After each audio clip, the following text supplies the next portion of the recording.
Welcome to Sleepless Philosophers, where deep ideas meet restful nights.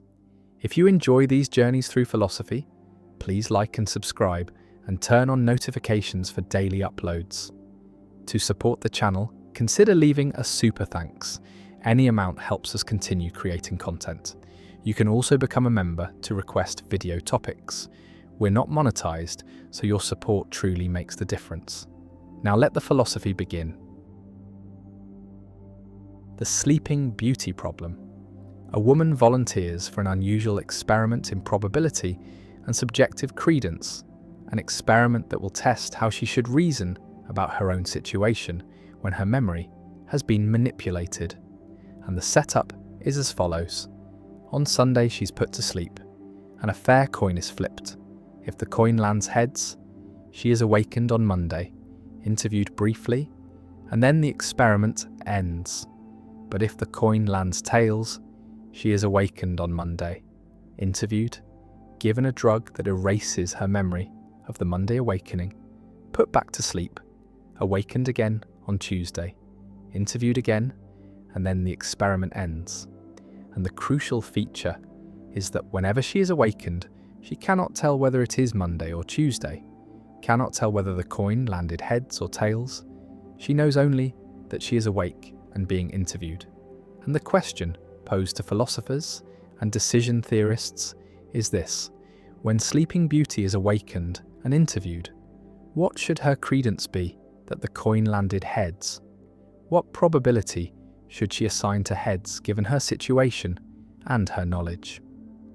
The problem divides respondents into two camps, the halfers and the thirders, and each position has compelling arguments. Yet they reach opposite conclusions, creating a paradox that reveals deep tensions in how we think about probability, information, and self-locating belief. The halfers argue that Sleeping Beauty should maintain her prior credence of one half, because the coin is fair and nothing she learns upon awakening provides evidence about how it landed. She knew before the experiment that she would be awakened at least once. And being awakened is guaranteed regardless of the coin outcome, and so the awakening provides no new information, no reason to update her probability, and therefore she should stick with one half. And this reasoning seems straightforward, seems to respect the principle that probabilities should only change when new evidence is acquired, and being awakened is not new evidence because it was certain to happen. The thirders argue that Sleeping Beauty should assign credence 1/3 to heads, because there are three possible awakening situations: heads Monday, tails Monday, and tails Tuesday. And from her perspective, upon awakening, these three situations are indistinguishable. She cannot tell which one she is in, and by a principle of indifference among indistinguishable possibilities, she should assign equal probability to each, 1/3 to each. And since heads corresponds to only one of these situations, heads Monday, while tails corresponds to two, tails Monday and tails Tuesday, her credence in heads should be 1/3 and her credence in tails should be 2/3. And this reasoning seems to respect the information that if the coin landed tails, she is twice as likely to be awakened, that her current awakening is more probable under tails than under heads. And this should shift her credence toward tails. The disagreement between halfers and thirders reflects a deeper question about what credences represent and how they should be updated. Halfers tend to interpret credence as tracking objective chance, the physical probability of the coin flip, which is 1/2 and does not change based on Sleeping Beauty's subjective situation, while thirders interpret credence as tracking epistemic probability, the rational degree of belief given all available information, including self-locating information. And from this perspective, Sleeping Beauty's situation upon awakening is evidence that favours tails, because tails generates more awakenings and therefore more situations in which she finds herself awakened and uncertain. The problem becomes more vivid when decision-theoretic stakes are introduced. Suppose Sleeping Beauty is offered a bet each time she is awakened, a bet that pays if heads and costs if tails, and she must decide whether to accept. And now the question is what odds she should demand to make the bet fair, and halfers say she should demand even odds, 1-to-1, because the coin is fair, while thirders say she should demand 2-to-1 odds in favour of tails, because she is more likely to be betting in a tails scenario where she will lose. And when the bet is actually offered and payoffs are calculated, the thirder strategy performs better, winning more money on average. And this seems to vindicate the thirder position, to show that 1/3 is the correct credence for guiding decisions. Yet halfers respond that this merely shows a difference between epistemic credence and decision-making strategy, that the correct probability of heads is still 1/2, even if the correct betting strategy involves different odds. The Sleeping Beauty problem also raises questions about the reference class problem, the question of which group of situations Sleeping Beauty should consider herself a random member of. Should she think of herself as randomly selected from the set of coin flips, in which case heads and tails are equally likely, or should she think of herself as randomly selected from the set of awakening events, in which case tails is twice as likely, and different reference classes lead to different probabilities, and there is no obviously correct way to choose between them. The problem connects to issues about personal identity and indexical information, information about who or when or where you are, because Sleeping Beauty, upon awakening, does not learn any new didicto information, any new information about how the world is. She already knew that she would be awakened at least once, but she does gain new desi information, new information about which temporal slice of herself she currently is, new information about her location in time, and the question is whether this indexical information should change her credences, whether learning that you're currently experiencing an awakening provides evidence about the coin, even if you knew that you would experience at least one awakening. Some philosophers propose middle positions, arguing that different notions of probability are at play, and that the halfer and thirder answers are both correct relative to different interpretive frameworks, or that the question is underspecified and cannot be answered without further stipulations about what is being asked. But these conciliatory approaches satisfy neither halfers nor thirders, each of whom believes their answer is the uniquely correct one. The problem has spawned an enormous literature, with variants and extensions testing different aspects of the puzzle, versions with different probabilities for the coin, versions with different numbers of awakenings, versions where Sleeping Beauty is told what day it is, and each variant sharpens the intuitions or reveals new complications, and the debate shows no signs of resolution. Conferences are held, papers are written, arguments are refined, and the community remains divided. And this persistence suggests that the Sleeping Beauty problem may not have a single correct answer, may instead reveal an ambiguity or indeterminacy in the concept of rational credence, a place where our intuitions pull in different directions, and no amount of formalization fully captures what is at stake. Sleeping Beauty lies in the laboratory, awakened and interviewed, uncertain whether it is Monday or Tuesday, uncertain whether the coin landed heads or tails, and she must assign a probability, must decide what to believe. And the philosophers watching cannot agree on what she should say, cannot agree on whether her credence should be 1/2 or 1/3, and the experiment continues. The coin is flipped again and again.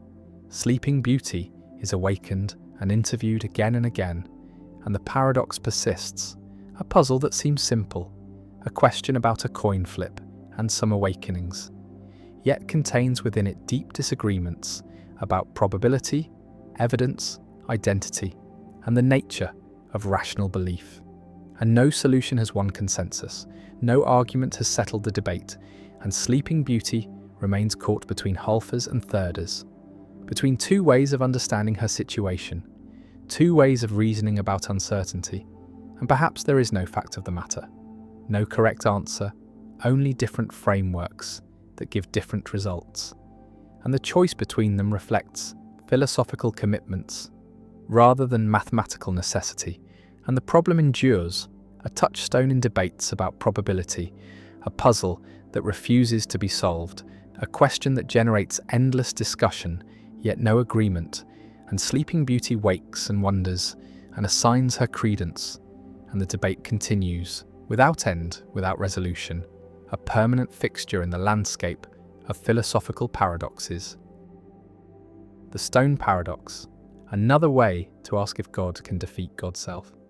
The question appears in different forms across centuries, always pointing to the same underlying puzzle about unlimited power, and one formulation asks whether an all-powerful being can create a stone so massive that even infinite strength cannot move it. And this is the stone paradox, essentially identical to the omnipotence paradox, but focusing specifically on physical objects and physical power. And the logic is the same. Either the being can create the unmovable stone, which means there is something the being cannot do, namely move the stone, or the being cannot create the unmovable stone, which means there is something the being cannot create, and in both cases the being's power has limits. And the concept of all-powerful collapses, and this formulation emphasizes the physical, intuitive aspect of the puzzle, makes it concrete, gives it visual force, because we can imagine trying to lift a stone. Imagine straining against weight, and the idea of a stone too heavy for even infinite strength captures the paradox in a visceral way that abstract formulations about logical possibility sometimes miss. Imagine the stone, vast beyond imagining, extending across space, dense with compressed matter, so heavy that it curves space-time around itself, creates gravitational wells, warps reality by its mere presence, and the being approaches, grasps the stone, applies force, and the stone does not move, remains fixed in space, immovable. And this defeat, this failure, seems to show that the being is not all-powerful, and yet the being created this stone, shaped it specifically to be unmovable.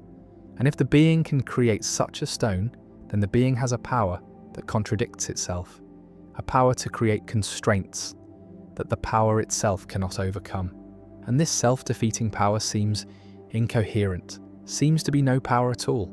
And so we are driven back to the conclusion that creating such a stone is impossible. But then the being cannot create everything imaginable, cannot create every physical object, and again, the being is not all-powerful. The stone paradox is sometimes presented as a reductio ad absurdum of the concept of omnipotence, an argument that shows omnipotence is logically impossible, that no being could have unlimited power, that power must have limits, and if omnipotence is impossible, then no being is omnipotent, not even God. And this conclusion challenges traditional theology, challenges the claim that God is all-powerful, and requires either rejecting omnipotence as a divine attribute or redefining it in a way that avoids the paradox. And theologians have generally chosen the second option, have argued that omnipotence does not mean literally unlimited power, but rather maximal power consistent with logical coherence.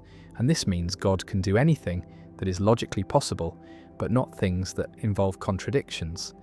And creating an unmovable stone that one can then move is a contradiction.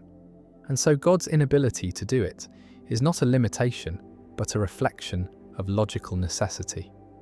The stone paradox also has variants involving self-limitation, questions about whether God can limit God's own power, can voluntarily give up omnipotence, can create a situation where God is no longer all-powerful. And these questions are theologically interesting because they relate to the incarnation, to the Christian claim that God became human in Christ. And being human involves limitations, involves not being omnipotent, and so did God limit divine power when becoming incarnate? And if so, does this mean God is no longer omnipotent? And if God can limit divine power, does this show that God is not essentially omnipotent? And these questions have generated extensive theological debate about the relationship between Christ's human nature and divine nature, about whether limitations apply to God as a whole or only to the human aspect. And the stone paradox in these variants touches on central mysteries of Christology and Trinitarian theology.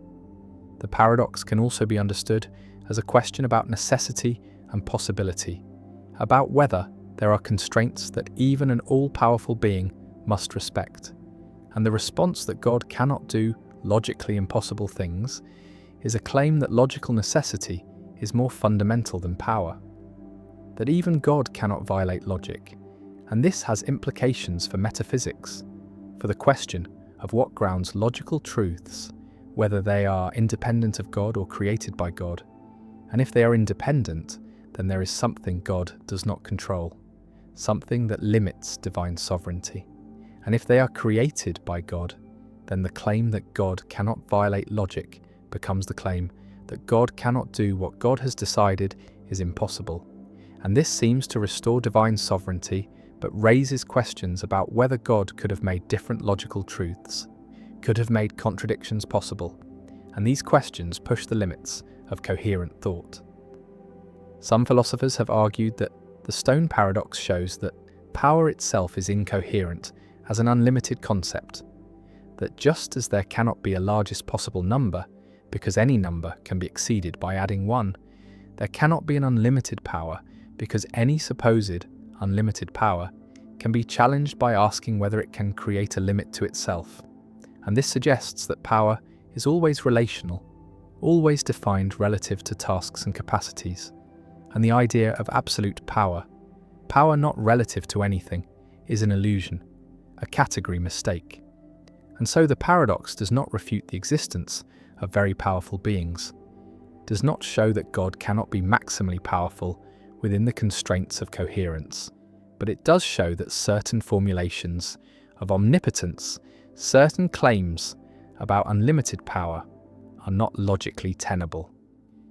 The stone sits in conceptual space, hypothetical and impossible, and the being stands before it, and the question hangs: can the stone be created? Can it be moved? And the answer shapes theology, shapes metaphysics, shapes our understanding of what power is and what limits even ultimate power must respect. And the stone paradox remains a vivid, concrete formulation of deep abstract questions about possibility, coherence, and the boundaries of divine ability. And it stands alongside the omnipotence paradox as a permanent challenge to simplistic claims about unlimited power. A reminder that even theology must answer to logic, that concepts must cohere, and that the nature of God, if God exists, is more subtle and more constrained by reason than some believers want to admit. And the stone paradox persists, waiting in every discussion of omnipotence, ready to challenge every claim that God can do anything, pushing always toward qualification, toward clarification, toward the recognition that anything means anything logically possible, and that even divine power operates within the bounds of coherence. The symbol grounding problem. Why computers never know what words really mean. A computer system is given a dictionary, a complete dictionary that defines every word in terms of other words, and the system can look up any word, follow the chains of definitions, process the relationships between symbols, and the system appears to understand language, can answer questions by manipulating symbols according to rules, can translate between languages by mapping symbols to symbols, can even generate coherent text by following patterns learned from training data. And yet philosopher Stephen Harnad asks a crucial question: does the system understand what any symbol means? Does it know what the words refer to? Or is it merely shuffling meaningless tokens according to syntactic rules? And this is the symbol grounding problem. The question of how symbols, whether in computers or in minds, acquire meaning, how they connect to the world, how they come to be about something rather than being mere formal marks. And the problem challenges purely symbolic theories of cognition, challenges the idea that thinking is symbol manipulation, and points to the need for grounding, for connecting symbols to non-symbolic experiences, to perceptions and actions, to interactions with the world that give symbols their meaning. Imagine looking up the word zebra in the dictionary, and the dictionary says a zebra is a striped equine mammal, and you look up striped and find marked with parallel bands, and you look up equine and find relating to horses, and you look up mammal and find warm-blooded vertebrate animal, and you can continue this process indefinitely, following chains of definitions, symbol to symbol to symbol. And if you have never seen a zebra, never encountered stripes or horses or animals, then all these definitions are empty, are just more words whose meanings you do not grasp, and the whole dictionary becomes a closed system of symbols referring to other symbols with no connection to reality. And this is the situation of a purely symbolic computer system. It has access to definitions, to relationships between symbols, but it has no grounding, no connection to the real zebras and stripes and horses that the symbols are supposed to be about. The symbol grounding problem challenges strong AI, the claim that implementing the right program, manipulating symbols according to the right rules, is sufficient for understanding, is sufficient for genuine cognition, and Harnad argues that symbol manipulation alone is not enough, that understanding requires grounding, requires that at least some symbols be connected to non-symbolic experiences, to sensory inputs and motor outputs, to perceptions of the world and actions in the world, and these grounded symbols can then give meaning to other symbols through their relationships. And a hybrid system, with both grounded and symbolic components, can achieve genuine understanding, but a purely symbolic system cannot, remains forever trapped in a web of meaningless symbols, playing symbol games without comprehension. Visualize two systems. One is a person who has seen zebras, has perceived their stripes, has distinguished them from horses, and when this person uses the word zebra, it is grounded in these experiences, refers to real animals encountered in the world. And the other system is a computer that has only manipulated symbols, has processed text containing the word zebra, has learned statistical patterns, but has never perceived a zebra, never interacted with one. And when this system uses zebra, it is ungrounded, refers to nothing beyond other symbols. And Harnad's claim is that these two uses are fundamentally different, that the person understands what zebra means, and the computer does not. And the difference is grounding, is connection to non-symbolic reality. The symbol grounding problem connects to arguments in philosophy of mind, like Searle's Chinese room, which argues that syntax is not sufficient for semantics, that manipulating symbols, according to rules, does not produce understanding, and both arguments challenge computational theories of mind, challenge the idea that cognition is just symbol manipulation, and both point to the need for something more, something beyond symbols. Though they disagree about what that something is, Searle appeals to intrinsic intentionality and consciousness, while Harnad appeals to sensoromotor grounding and interaction with the world. One response to the symbol grounding problem accepts it and argues that AI systems need embodiment, need sensors and actuators, need to interact with the physical world, and recent developments in robotics and embodied AI pursue this approach, creating systems that learn through perception and action, that ground their symbols in sensory experience. And these systems can associate words with visual features, can learn that zebra refers to things with certain visible properties, and this grounding, even if limited compared to human grounding, provides a foundation for meaning that purely symbolic systems lack. Another response challenges the problem, argues that grounding is not necessary for meaning, that symbol systems can have meaningful representations through their functional roles, through how symbols are used in inference and reasoning, and meaning is holistic, depends on the entire network of symbols and their relationships. And a sufficiently complex symbolic system can have meaningful representations even without grounding in perception and action. And this response defends computationalism, defends the idea that cognition is symbol manipulation, and denies that something extra, something beyond symbols, is needed for genuine understanding.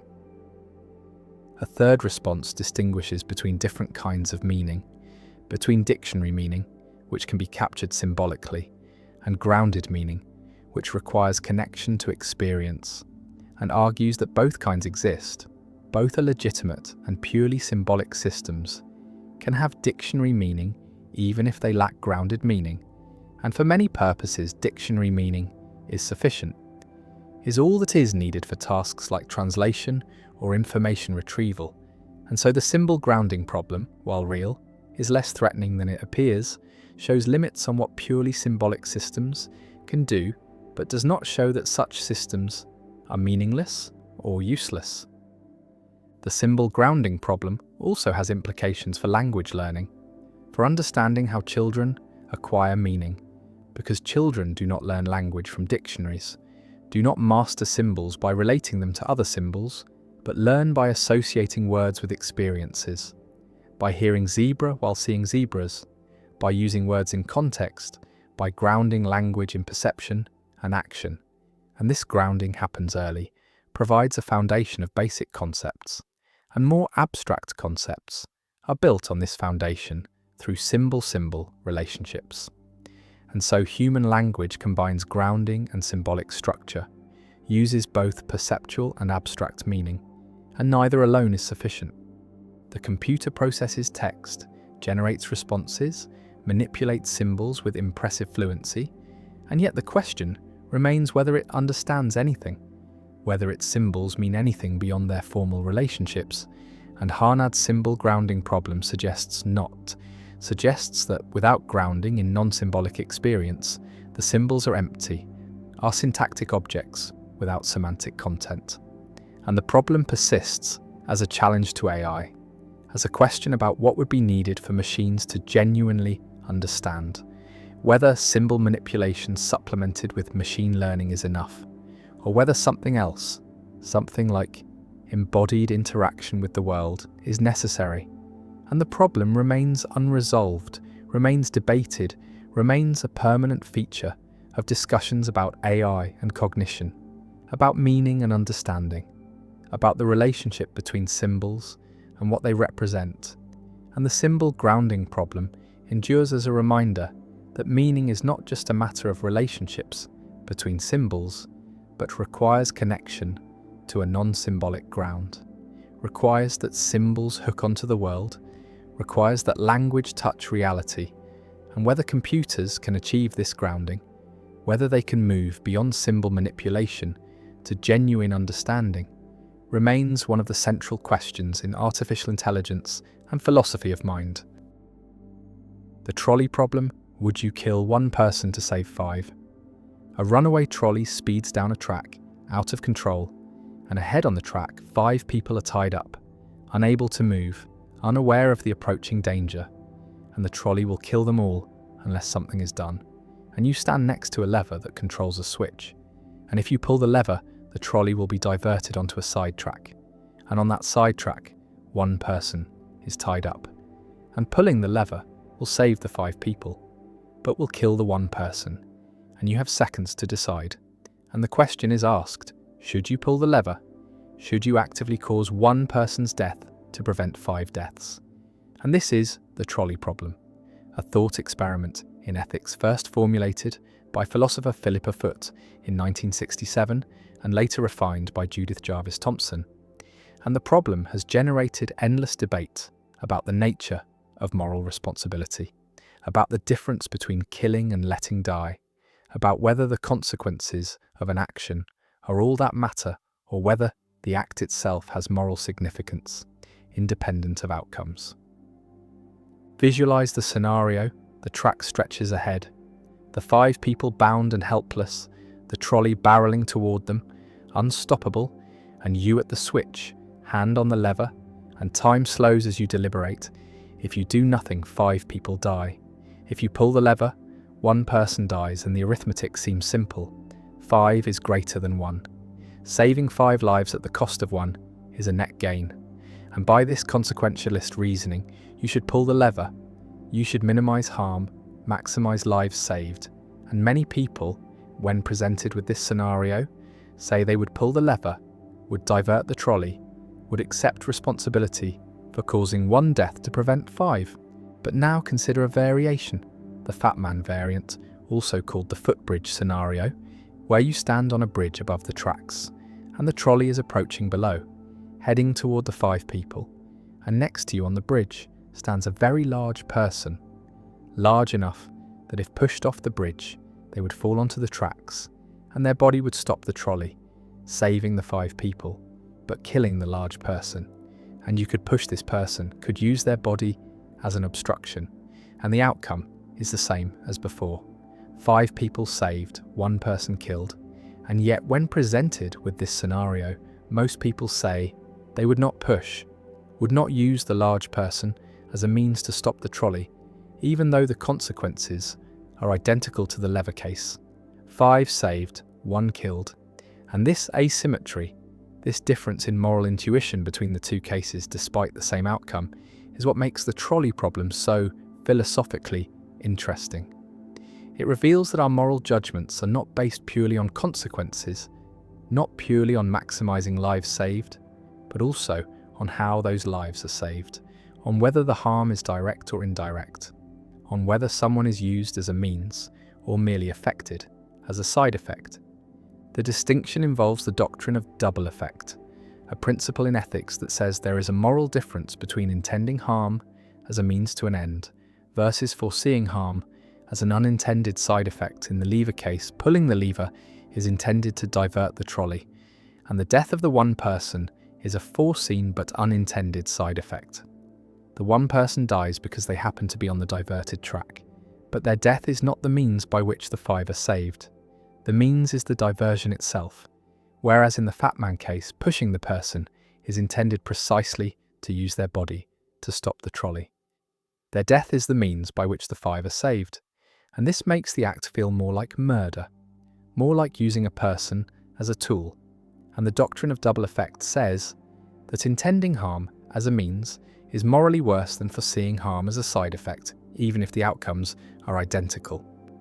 Critics argue that this distinction is spurious, that consequences are what matter, that if 5 lives are saved and 1 life is lost, the moral calculus is the same, regardless of how the result is achieved, and utilitarians, who judge actions by their consequences, say that both pulling the lever and pushing the large person are morally required if they maximize overall welfare, and any moral theory that forbids saving 5 lives to avoid directly causing 1 death is absurd, is giving too much weight to squeamishness or moral intuitions that evolved in contexts very different from modern ethical dilemmas. But defenders of deontological ethics, ethics based on duties and rules rather than consequences, argue that people have rights, that using someone as a means without their consent violates their dignity, that not all ways of achieving good outcomes are permissible, and that the fat man case is wrong precisely because it treats the large person as a mere tool, as an object to be sacrificed for the greater good. And this violates the Kantian principle that people are ends in themselves, never merely means.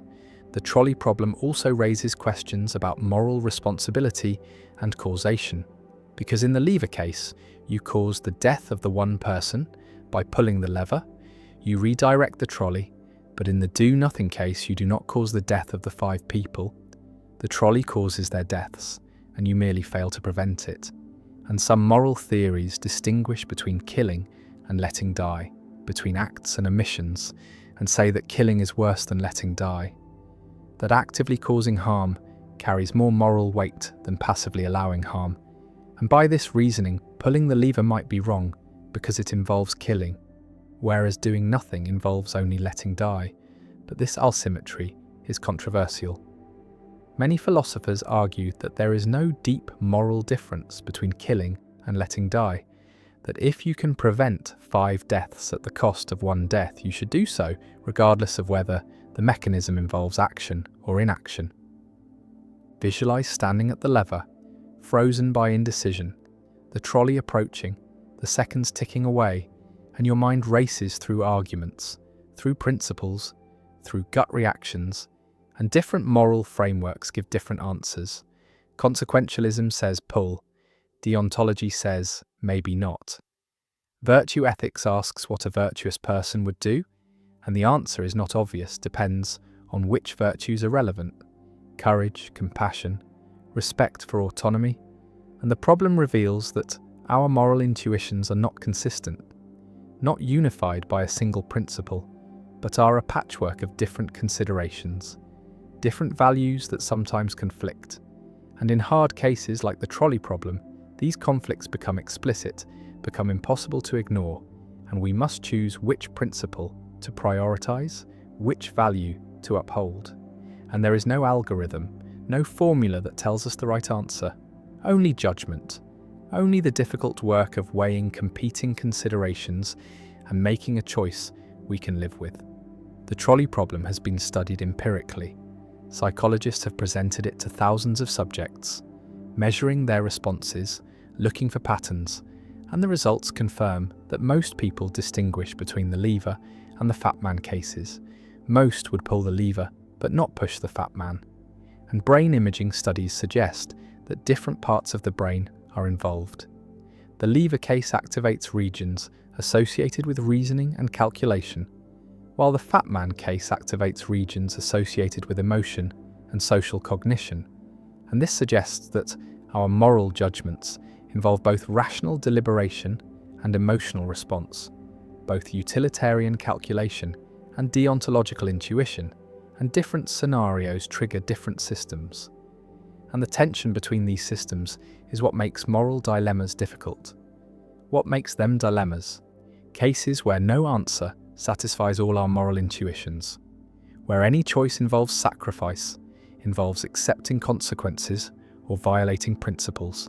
And the trolley problem, artificial as it is, captures this structure, this irreducible difficulty that characterizes real moral life.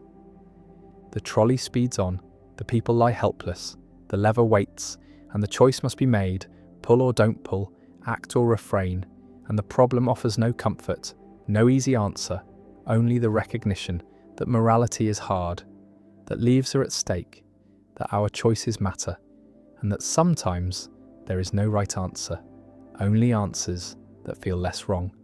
And the trolley problem endures, not because it resembles real dilemmas we face, but because it distills the structure of moral conflict, because it forces explicit the trade-offs we usually avoid, and because it reminds us that ethics is not a set of rules to be followed mechanically, but a practice requiring judgment, requiring courage, requiring the willingness to make difficult choices and accept responsibility for their consequences. And the trolley rolls, and the lever waits, and the question persists. The voting paradox: when adding voters changes winners impossibly. An election occurs, 3 candidates compete, and voters rank the candidates according to their preferences, and the votes are counted, and candidate A wins, receives the most support, is the clear winner. And then more voters arrive, more ballots are cast, and these new voters all rank candidate A first, all prefer A to the other candidates, all support the winner, and the votes are recounted with the additional ballots, and candidate A loses, is no longer the winner, is defeated by candidate B or C. And this seems impossible, seems to violate basic logic, seems to contradict the meaning of support. Because how can receiving additional support cause a candidate to lose? How can gaining voters result in defeat? And yet this can happen under certain voting systems, under rank choice or instant runoff systems, where voters rank candidates and losers are eliminated in rounds. And the elimination order can change when new voters are added, can cause candidates who would have been eliminated early to survive, and candidates who would have won to be eliminated. And this is the voting paradox, the demonstration that voting systems can produce inconsistent results, can violate monotonicity, can make winners lose when they gain support. And the paradox reveals that translating individual preferences into collective choices is more complex than it seems, that no voting system is perfect, that all systems have problematic properties. And the voting paradox is one of many paradoxes that arise in social choice theory, in the study of how groups make decisions, and these paradoxes show that democratic decision-making faces inherent difficulties, faces impossibilities proven by mathematical theorems. and the voting paradox remains a challenge for democratic theory. Forces recognition that institutional design matters, that different voting systems produce different outcomes from the same preferences, and that choosing a voting system requires trade-offs, requires accepting some problems to avoid others. Imagine a specific example with instant runoff voting. 3 candidates, A, B, C, and initially 5 voters with preferences. 2 voters prefer A, then B, then C. 2 voters prefer B, then C, then A. And 1 voter prefers C, then B, then A. And in the first round, A receives 2 first-place votes. B receives 2, C receives 1, so C is eliminated for having the fewest. And C's vote transfers to B, and B wins with 3 votes to A's 2. And now suppose 2 additional voters arrive, both ranking A first, ranking A, then C, then B, and now there are 7 voters. 4 prefer A first. And in the first round, A receives 4 first-place votes. B receives 2. C receives 1. So C is eliminated again. And C's vote plus the 2 new votes that ranked C second all transfer to B. Wait, let me recalculate. The 2 new voters ranked C second, so their votes would transfer to C if A were eliminated. But A has most first-place votes, so instead B is eliminated for having fewest. And B's votes transfer based on second preferences. The original 2 B voters had C second, so those transfer to C, and now C has 3 votes to A's 4. And A wins, so actually this example shows A winning both times. Let me construct a different example. Consider instead 3 candidates and a scenario where initial votes create a situation where candidate B wins after C is eliminated and C's supporters transfer to B. But when new voters arrive supporting A, this changes the elimination order such that B is eliminated first, and B's supporters transfer to C, and C wins, defeating A despite A gaining support. And constructing specific examples requires careful attention to transfer patterns, to how second and third preferences interact with elimination orders.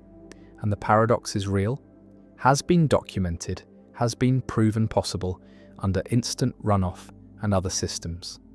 And the mathematical possibility demonstrates that monotonicity, the principle that gaining support cannot hurt a candidate, is not guaranteed by all voting systems, is violated by some systems, and this violation is paradoxical, is counterintuitive, seems to violate the meaning of winning.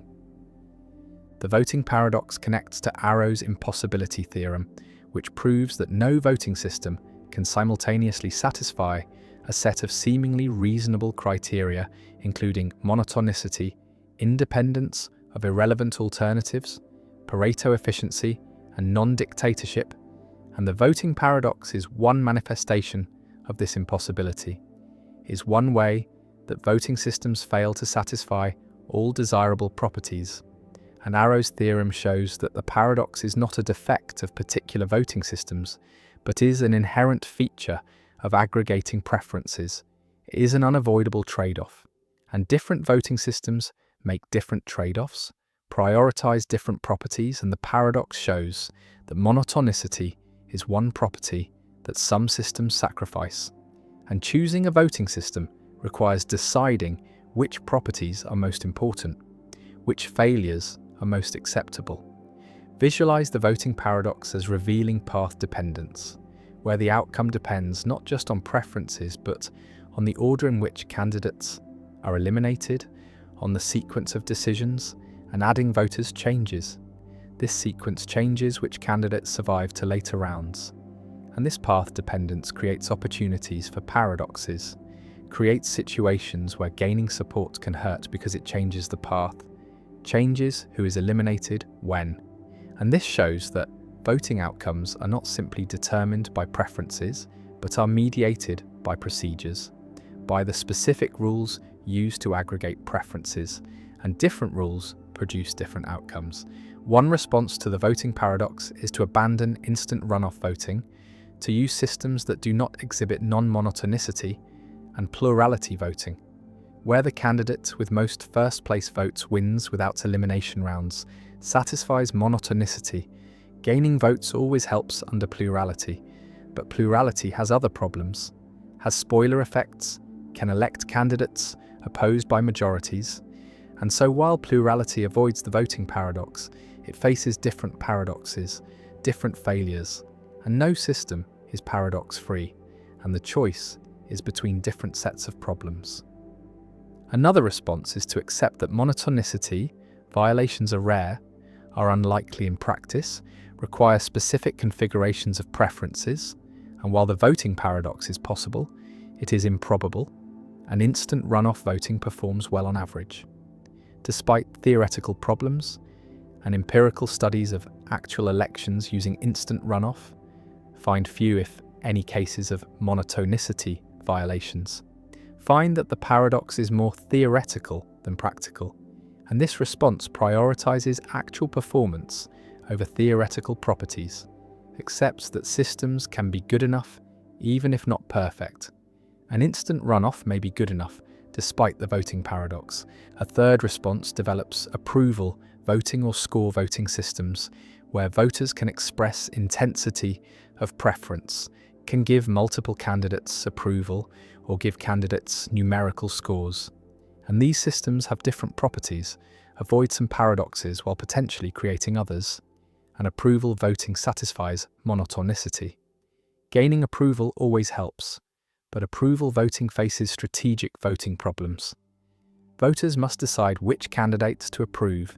An optimal strategy depends on expectations about others' votes, and this strategic complexity is a different kind of problem, and no system eliminates all difficulties. The voting paradox also raises questions about the meaning of winning, about what it means for a candidate to have majority support, and the paradox shows that winning is system relative, is defined by the voting rules, and different rules define winning differently. And a candidate can be a winner under one system and a loser under another, even with the same preferences. And this challenges the idea that elections reveal a determinate will of the people, suggests that collective will is constructed by voting procedures rather than simply discovered, and different procedures construct different collective wills. And this has implications for democratic legitimacy, for understanding what elections achieve. And some argue that the paradox undermines electoral legitimacy, shows that election outcomes are arbitrary, are dependent on rules rather than reflecting genuine popular preferences, while others argue that the paradox shows only that rule choice matters, that democracy requires choosing rules wisely, but that elections can still be legitimate, even if different rules would produce different outcomes. The election is held, votes are counted, and candidate A wins, and more votes arrive supporting A, and votes are recounted, and A loses, and the paradox emerges, impossible but real, proven but counterintuitive, and the voting paradox stands as one of many paradoxes. In social choice theory, stands as evidence that aggregating preferences is complex, is not simply a matter of counting, but involves trade-offs, involves accepting some problems to avoid others. And the paradox shows that no voting system is perfect, that Arrow's impossibility theorem is not merely theoretical, but has practical manifestations, and the voting paradox remains relevant for democratic design, for choosing electoral systems, for understanding the limits of voting, and the paradox endures. The split brain paradox. When one person becomes two, a patient suffers from severe epilepsy, seizures that cannot be controlled by medication, seizures that spread across the brain causing disability and danger, and as a last resort, surgeons perform a procedure called corpus callosotomy, severing the corpus callosum, the massive bundle of nerve fibers that connects the left and right hemispheres of the brain. And this procedure prevents seizures from spreading, confines them to one hemisphere, and after surgery the patient seems normal, speaks and acts as before, personality intact, memories preserved, and casual observation reveals no deficit. But careful testing reveals something extraordinary, something deeply strange. The two hemispheres have been separated, are processing information independently, are operating as two separate cognitive systems. And in certain experimental conditions, the hemispheres appear to have different perceptions, different knowledge, different intentions, and the patient, who was one person with one unified consciousness, before surgery now seems to be two persons, two separate centers of awareness inhabiting a single body, and this is the split brain paradox, a puzzle about personal identity, about the unity of consciousness, about whether consciousness is divisible, and about what counts as a person, and the phenomenon, discovered and studied extensively by Roger Sperry and Michael Gazzaniga, challenges our assumptions about the self, about the unity of the mind, and about whether consciousness is necessarily singular or could be plural within a single brain. Imagine the split brain setup. The patient sits before a screen and images are flashed briefly to either the left or right visual field, and because of how vision is organized, the left visual field projects to the right hemisphere and the right visual field to the left hemisphere. And normally, the hemispheres communicate through the corpus callosum, sharing information. But in split brain patients, this communication is severed, and information presented to one hemisphere is not available to the other, and the left hemisphere, which controls language, can report what it sees, but the right hemisphere, which typically lacks language, cannot speak.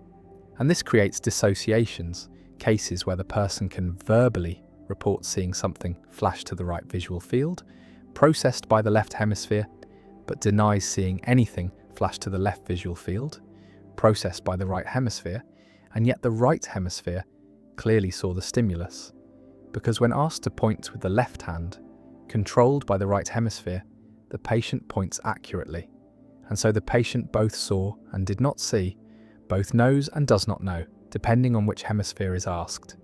And the unity of consciousness seems to break down, seems to split into two separate streams. The paradox becomes even more dramatic in cases of conflicting intentions, where experimenters present different instructions to each hemisphere, and the left hand, controlled by the right hemisphere, performs one action while the right hand, controlled by the left hemisphere, performs another, and sometimes the hands conflict.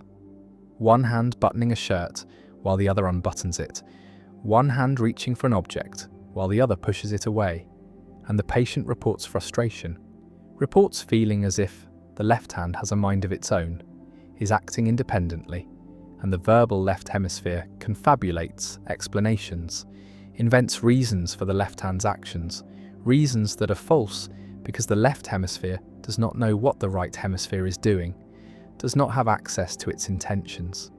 And these cases suggest that split brain patients are not one person, but two persons.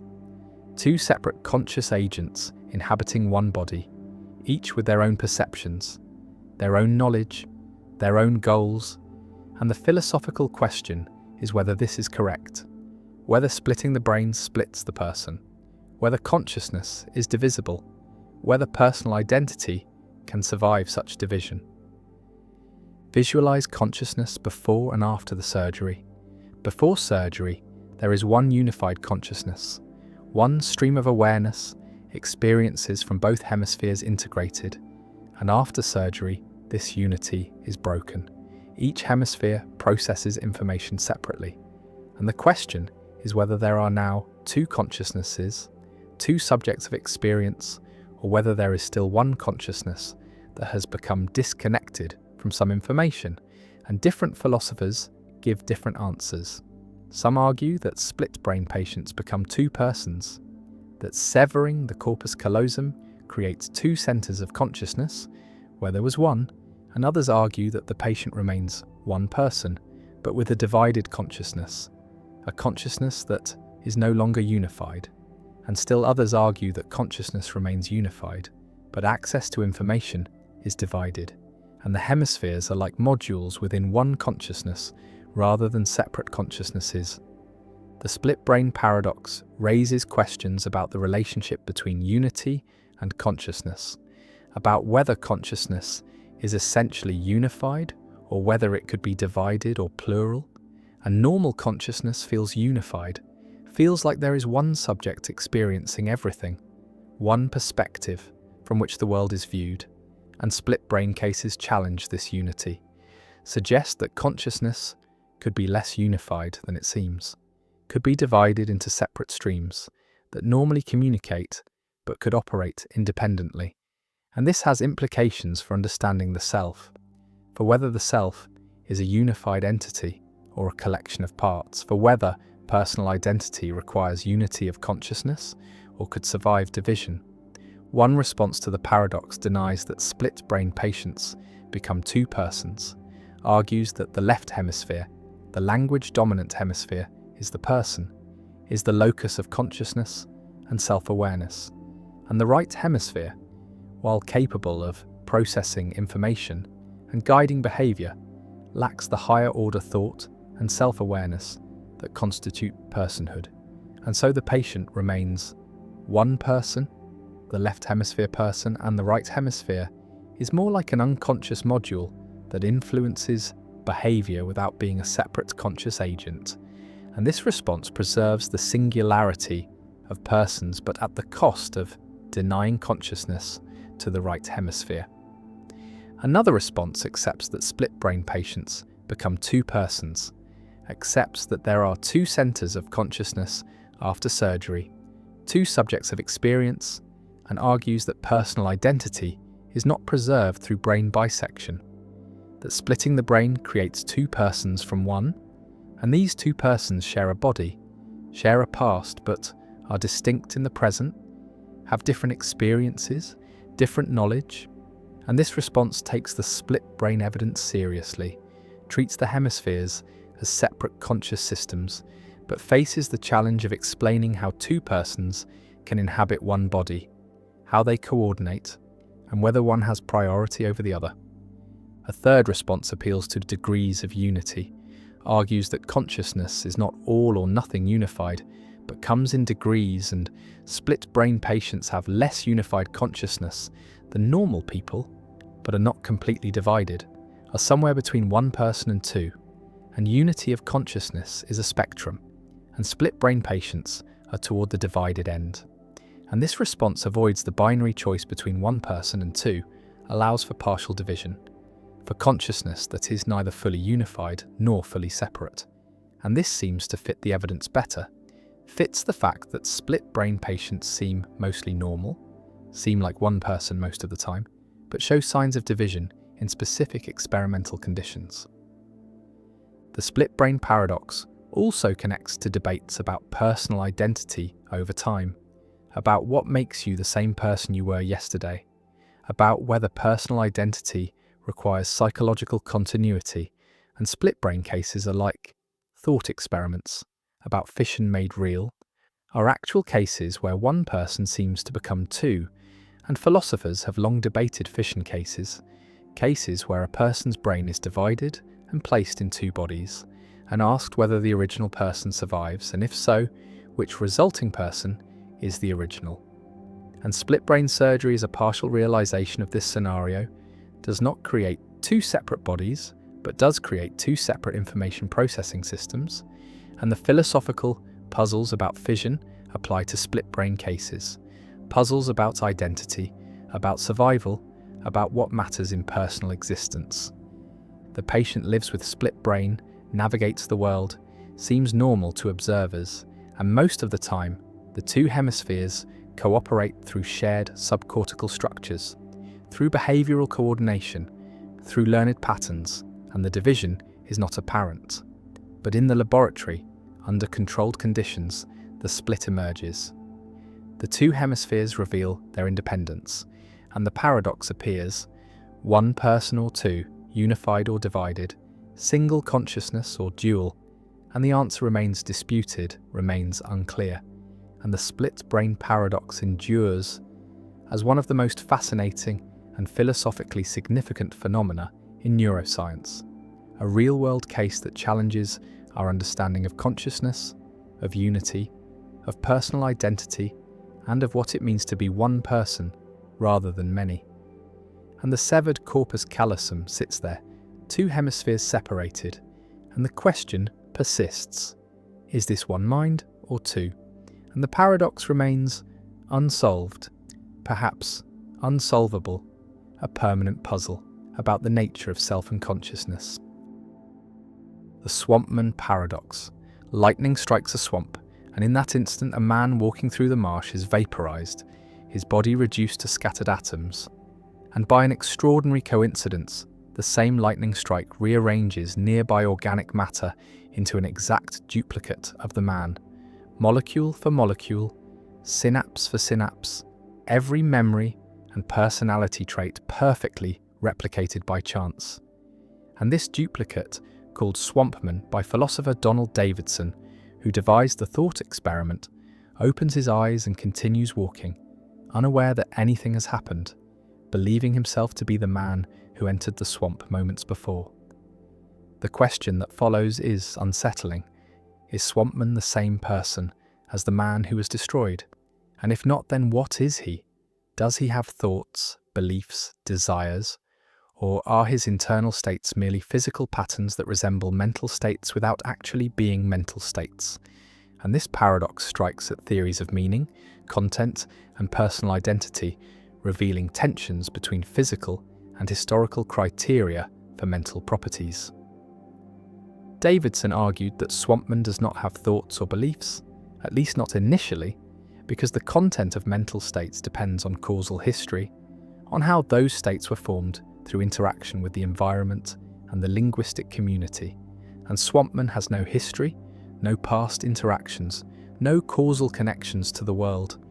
His brain states are physically identical to the original man's, but they lack the historical grounding that gives those states their meaning.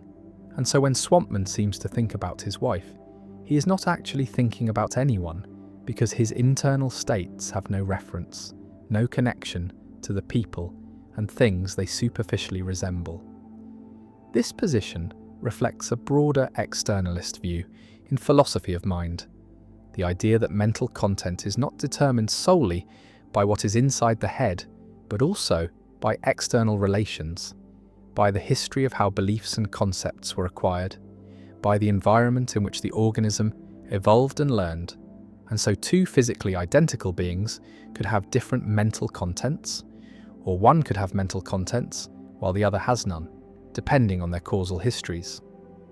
Others find this conclusion absurd, arguing that if Swampman is physically identical to the original man, then he must have the same mental states, that consciousness and thought supervene on physical structure, that duplicating the brain duplicates the mind, and that causal history, while perhaps relevant to the origin of mental content, is not necessary for its presence at a given moment. And so Swampman thinks and believes and desires just as the original man did, and any theory that denies this is privileging abstract historical facts over concrete present reality. The Swampman paradox also raises questions about personal identity. If Swampman is not the original man, then he is a distinct person who happens to have identical memories and personality, but those memories are false. They are not his memories because he did not live through the events they seem to record. He came into existence mere seconds ago with a fabricated past, and yet, from the inside, from Swampman's perspective, everything feels continuous and real, and he has no way of discovering the truth about his origins. And this suggests that memory and subjective continuity may be insufficient for personal identity. That being the same person requires some kind of physical or causal continuity that Swampman lacks. The paradox connects to debates about functionalism in philosophy of mind, the view that mental states are defined by their functional roles, by what they do and how they interact with other states, rather than by their physical composition or history. And functionalism seems to imply that Swampman does have mental states because his brain plays the same functional roles as the original man's brain, and yet this conflicts with externalist intuitions about content. The Swampman thought experiment has been used to explore issues in semantics, the philosophy of language, and theories of reference, showing that our ordinary assumptions about meaning and thought are more complex and fragile than they appear, that the relationship between words and world, between inner states and outer reality, is mediated by history and causation in ways that a snapshot of physical structure cannot capture. Swampman walks through the swamp, indistinguishable from the man who died, living a life that feels real, engaging in actions that seem meaningful, and yet, according to some theories, he is hollow, a zombie of sorts, a being without genuine content, without real thoughts, a perfect imitation of a person who is not quite a person, and the paradox lingers as a question about what makes mental states meaningful, what grounds reference and belief, and whether the inside of the mind is sufficient to constitute a mind, or whether minds require roots in history, connections to the world, threads of causation that link present thoughts to past experiences in ways that brute physical similarity cannot replace. The third man argument, why Plato's theory spawns infinite forms. A philosopher named Aristotle attacks his teacher, Plato's theory of forms, attacks the idea that universal properties like tallness or humanity exist as perfect eternal forms in a separate realm, and Aristotle constructs a devastating objection, an argument that shows Plato's theory generates an infinite regress, creates an endless multiplication of forms, and the argument is called the third man argument, named after an example involving men, and the argument goes as follows. Plato says that multiple tall men are tall because they participate in the form of tallness. They resemble the form. They share something with the eternal perfect tall. And now Aristotle asks, if multiple men and the form of man are all men, in some sense, then what explains their similarity? What makes them all instances of manhood? And Plato's theory requires positing another form, a second form of man that the first form and the particular men all participate in, and this second form explains why the first form and the particulars are all men, but now we have the second form and the particular men and the first form, and these are all men, and what explains their similarity? And Plato's theory requires a third form, a third man, and this generates infinite regress, infinite forms, and the explanation never grounds, never stops, never reaches a final form that explains all similarity. And this is the third man argument, a reductio ad absurdum of Plato's theory of forms, showing that the theory is self-defeating, generates infinite regress, and cannot explain what it was designed to explain. Imagine the structure. Multiple particular tall men exist. Call them Tom and Tim and Ted, and they are all tall, and Plato explains this by saying they all participate in the form of tallness. Call it Form 1, and Form 1 is the perfect tall, is what makes Tom and Tim and Ted tall, and they are tall by resembling Form 1. But now notice that Tom and Tim and Ted and Form 1 are all tall, all share the property of tallness, and by Plato's own reasoning, this similarity requires explanation, requires a form that they all participate in. And so we need Form 2, a second form of tallness that explains why Form 1 and the particular men are all tall. And now we have Form 1 and Form 2 and the particular men, all tall. And this similarity requires explanation, requires Form 3. And the regress continues infinitely. And tallness is not explained by a single form, but by an infinite hierarchy of forms. And this infinite hierarchy is vicious, is problematic, because each form was supposed to explain similarity, was supposed to ground the property, but the grounding never completes, requires further forms endlessly. The third man argument reveals a deep problem with Plato's theory. The problem is that forms are supposed to explain why particulars have properties, but forms themselves have properties. The form of tallness is tall, the form of beauty is beautiful. And if forms have the properties they explain, then they fall under their own domain, are subject to the same explanation they provide. And this creates regress, creates the need for higher order forms. And the regress is vicious because it undermines the explanatory role of forms, shows that forms do not actually explain anything, do not provide ultimate ground. And Aristotle uses this argument to reject Plato's separate forms, to argue that forms must exist in particulars, not in a separate realm, and that resemblance is primitive, not explained by participation in forms. Visualize the regress as a ladder. At the bottom are particular tall men. At the next rung is Form 1 that explains their tallness. At the next rung is Form 2 that explains why Form 1 and the men are all tall. At the next rung is Form 3, and the ladder extends infinitely upward, never reaching a final rung, never grounding the explanation. And climbing the ladder does not bring us closer to understanding tallness, only pushes the question higher. And the third man argument shows that Plato's theory is a ladder to nowhere, is an explanatory structure that generates infinite regress rather than providing genuine explanation.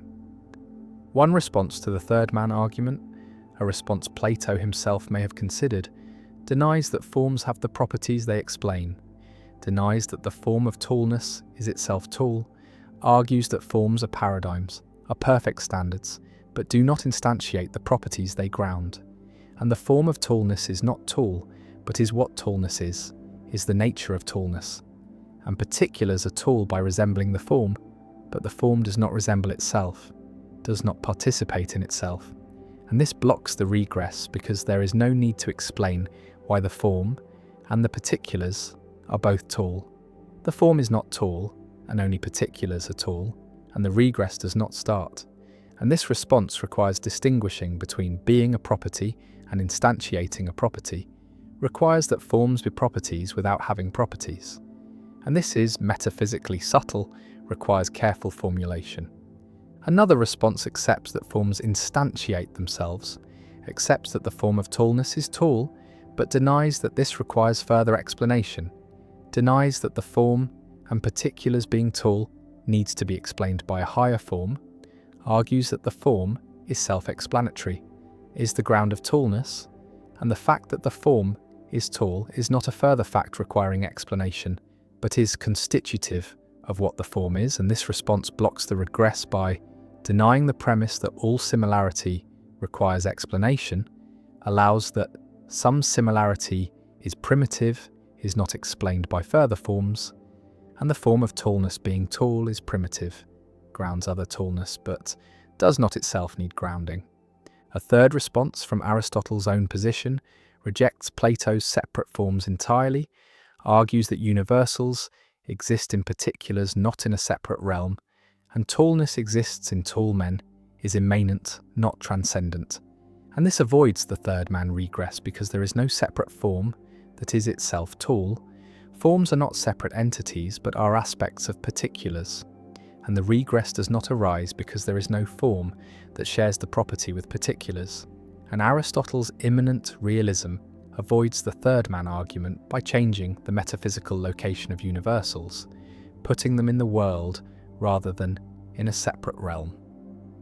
The third man argument has influenced debates about universals throughout history, has been revived and refined, has been applied to various theories of properties, and the argument shows that any theory that posits entities to explain resemblance must be careful not to make those entities instances of what they explain, must avoid the structure that generates regress, and modern theories of properties, trope theories, and resemblance nominalism and immanent realism all have been shaped by the need to avoid the third man regress. All have been designed to explain properties without generating infinite hierarchies. The argument also appears in discussions of sets and classes, because Russell's paradox is structurally similar, asks whether the set of all sets that do not contain themselves contains itself, and generates contradiction, and avoiding Russell's paradox requires type theory or other restrictions that prevent sets from being members of themselves. And these restrictions are analogous to the restrictions needed to avoid the third man argument, are ways of preventing entities from falling under their own domain. And both paradoxes show that self-reference creates problems, creates regress or contradiction, and metaphysical theories must be structured to avoid self-application. Plato's forms stand in the realm of perfect ideas, tall and beautiful and just, and the particular men stand in the physical world, tall by participation in forms, and the third man appears. The need for a second form to explain why the first form and the men are similar. And then the fourth man, the fifth, infinite, regress, and Aristotle's argument stands, devastating and elegant, showing that Plato's theory contains internal incoherence, generates infinite regress, and cannot provide the explanation it promises. And the third man argument endures as one of the most famous arguments in ancient philosophy, an argument that shaped the development of metaphysics, influenced all subsequent theories of universals, and remains a permanent challenge to any theory that posits abstract entities to explain similarity. And the third man waits, hovering above the first and second, and the regress continues, and Plato's theory falters, and the argument persists. The two-envelope paradox. A game is presented, two sealed envelopes sit before you, each containing money, and you are told that one envelope contains twice as much money as the other, but you do not know which is which, and you're allowed to choose one envelope, open it, examine the amount inside, and then decide whether to keep it or switch to the other envelope. And this simple setup leads to a paradox that has puzzled decision theorists and mathematicians for decades, because the reasoning seems to suggest you should always switch envelopes, no matter what amount you find. And yet this conclusion is absurd because switching cannot systematically improve your outcome in a symmetric situation. Suppose you open your envelope and find $100 inside, and now you reason as follows. The other envelope contains either $50 or $200, each with equal probability, and so the expected value of switching is the average of those two amounts, which is $125, more than the $100 you currently have, and therefore you should switch. But this reasoning applies no matter what amount you find in the first envelope, whether it is $10 or $1 million. And so it seems you should always switch, but this cannot be right because before opening any envelope, the two envelopes are symmetric. Neither is better than the other, and so there cannot be a strategy that consistently favors one over the other. The paradox reveals a subtle error in the reasoning. The mistake lies in the assumption that the other envelope is equally likely to contain half or double the amount in the first envelope, because this treats the two possibilities as symmetric when they are not. If the two envelope amounts were determined in advance, say $50 and $100, then finding $100 in the first envelope tells you with certainty that the other contains 50, not that it might contain 200, and the probability calculation breaks down because it fails to account for the constraints imposed by the setup. Another way to see the problem is to notice that the same reasoning would tell you to switch back after switching, creating an infinite loop of switching, which is clearly absurd. And this shows that something is wrong with the expected value calculation, though pinpointing exactly what is wrong has led to extensive debate. Some argue that the paradox arises from improper use of probability in cases where the amounts are determined but unknown, that assigning equal probability to the two possibilities is not justified without more information about how the amounts were chosen. Others point to issues with unbounded utility, suggesting that if there is no upper limit on how much money the envelopes might contain, then expected value calculations can behave strangely and lead to paradoxes. The two-envelope paradox also appears in game theory and economics, where it illustrates the danger of reasoning about probabilities without carefully specifying the underlying probability distribution, and it connects to broader puzzles about decision-making under uncertainty, such as the St. Petersburg paradox and the principle of indifference. Some versions of the paradox introduce additional twists. Suppose you open one envelope, see the amount, and are then allowed to pay a small fee to switch. Would it be rational to pay? And how much would you be willing to pay? And these variations expose tensions between different decision theories, between evidential and causal reasoning, between maximizing expected value and following dominance principles. The paradox remains a teaching tool in probability and decision theory, a cautionary tale about the risks of applying mathematical reasoning mechanically without understanding the full structure of the problem, and it reminds us that even simple games with clear rules can generate confusion when probabilities and expectations are involved. That intuition is an unreliable guide in matters of chance, and that the formalism of mathematics, while powerful, must be applied with care to avoid generating conclusions that seem compelling but are ultimately incoherent. And the two envelopes sit there, sealed and symmetrical, each containing money, and the temptation to switch, to reason that the other must be better, to calculate expected values and probabilities, leads into a trap from which logic alone struggles to escape. The white crow paradox, when one exception destroys everything.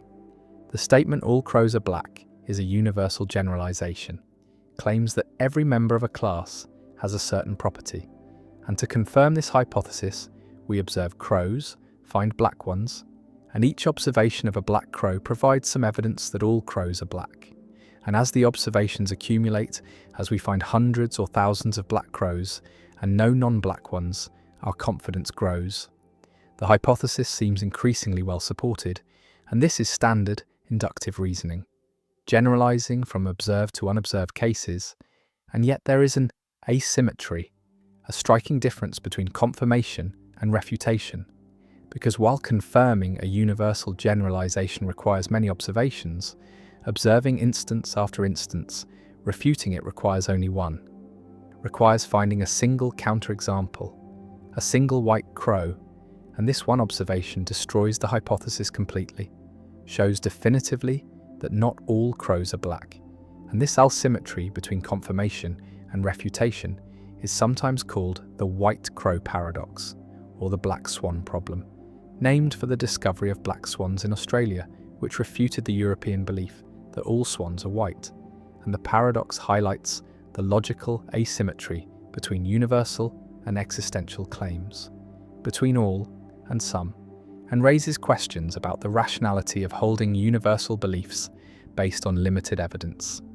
Imagine searching for crows, observing thousands of them, recording their colours, finding only black crows, never seeing any crow that is not black, and based on this evidence concluding that all crows are black, and this inference seems reasonable, seems justified by the evidence, and yet it is logically vulnerable because it only takes one white crow, one single observation, to prove the inference wrong, to show that despite thousands of confirming instances, the generalization was false.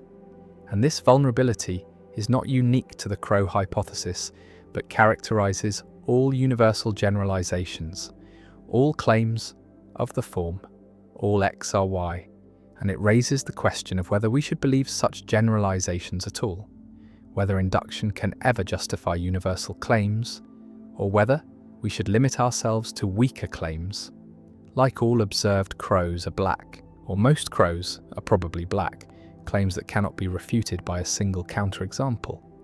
Visualize the logical space with confirmation as a gradual process, slowly accumulating evidence, moving toward but never reaching certainty, and refutation as instantaneous.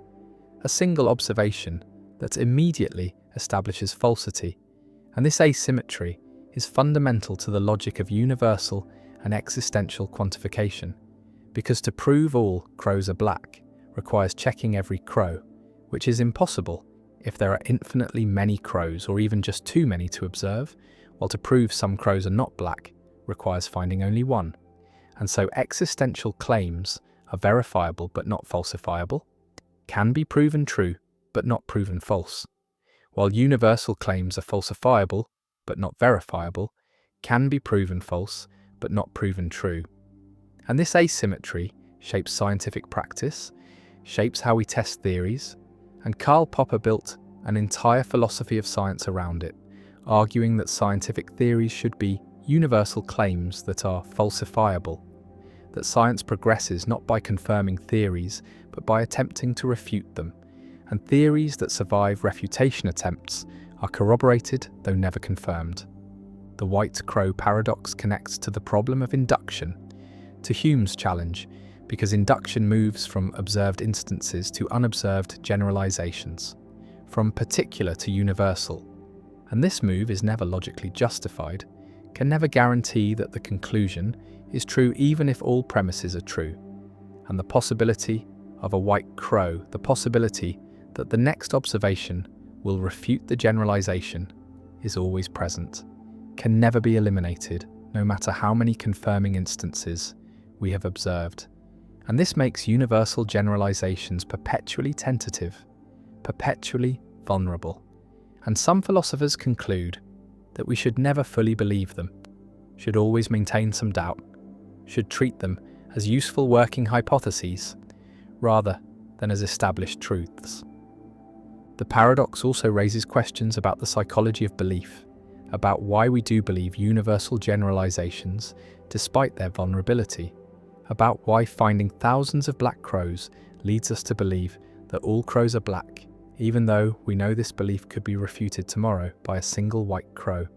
And the answer involves practical reasoning, involves the need to act and make decisions based on limited information, involves the fact that treating all crows as black, until proven otherwise, is useful, allows us to make predictions and navigate the world, and the cost of being wrong, of encountering a white crow, is usually low, does not justify the cognitive burden of maintaining constant skepticism. And so we believe universal generalizations, not because they are logically justified, but because they're practically useful. Because acting as if they are true works well enough most of the time. The asymmetry between confirmation and refutation has been used to argue for various methodological principles. Popper's falsificationism says scientists should focus on trying to refute theories rather than trying to confirm them, should design crucial experiments that could show theories wrong, should prefer theories that make bold predictions that could easily be falsified. And this methodology treats the asymmetry as central, builds scientific method around the ease of refutation compared to the difficulty of confirmation. Though critics argue that Popper's philosophy does not match actual scientific practice, that scientists do seek confirming evidence, do not merely attempt refutation, and that confirmation and refutation both play roles in science, are complementary rather than opposed. The white crow appears rare and shocking, and the hypothesis that all crows are black crumbles instantly. Years of observations rendered irrelevant by a single exception, and this dramatic reversal, this sudden collapse of belief, illustrates the fragility of universal generalizations, the precariousness of inductive inference, and the paradox is not that refutation is easy, but that we believe universal generalizations at all given how easily they can be refuted, given that we can never observe all instances, given that the next observation might always be the white crow that destroys our confidence.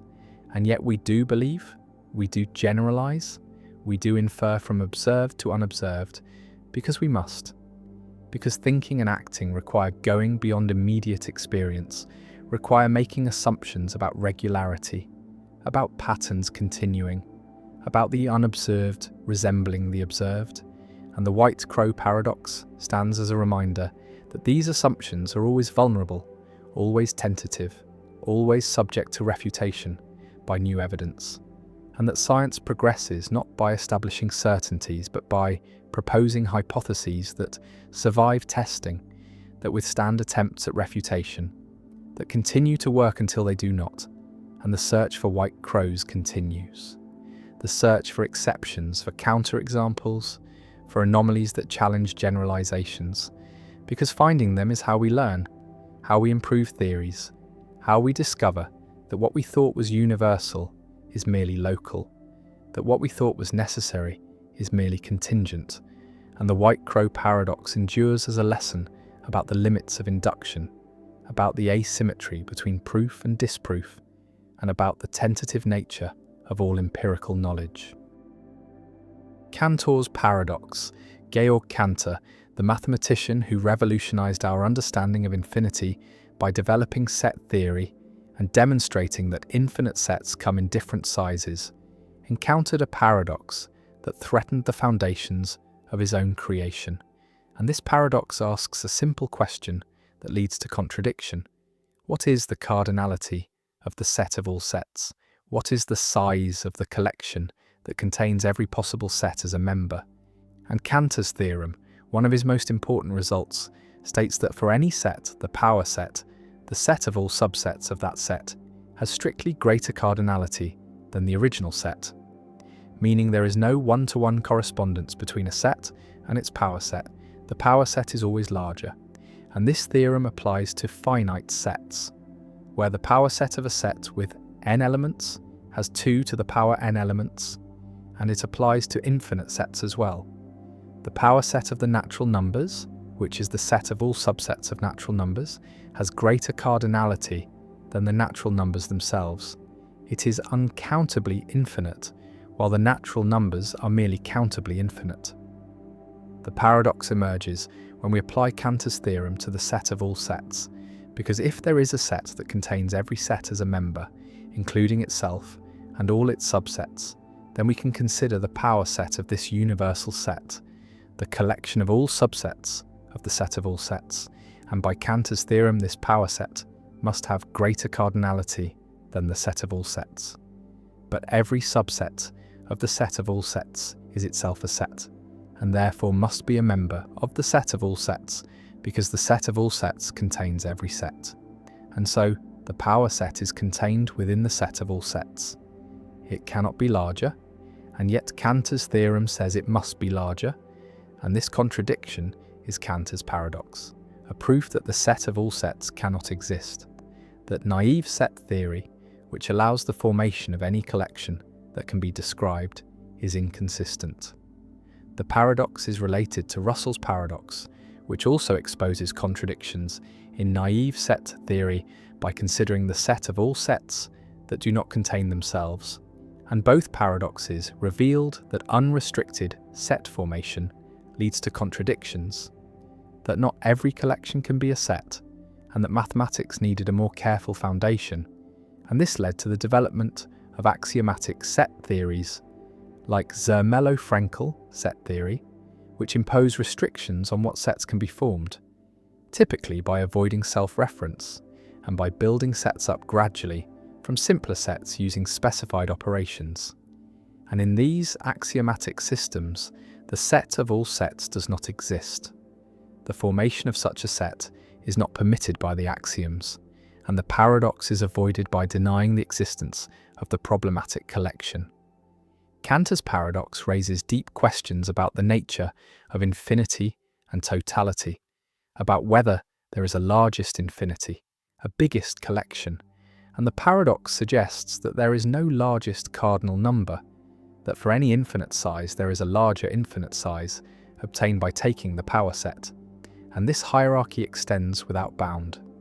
There is no top, no final level, no set that contains all sets, and this open-endedness is both mathematically fruitful, providing an endless source of new infinities to study, and philosophically troubling, suggesting that mathematical reality has no completion, no ultimate totality, no grand unified structure that encompasses everything. Some philosophers and logicians have proposed alternative set theories that handle totalities differently, class theories that distinguish between sets, which can be members of other collections, and proper classes, which are too large to be members. And in these theories, the collection of all sets is a proper class, not a set, and proper classes cannot be members of other classes.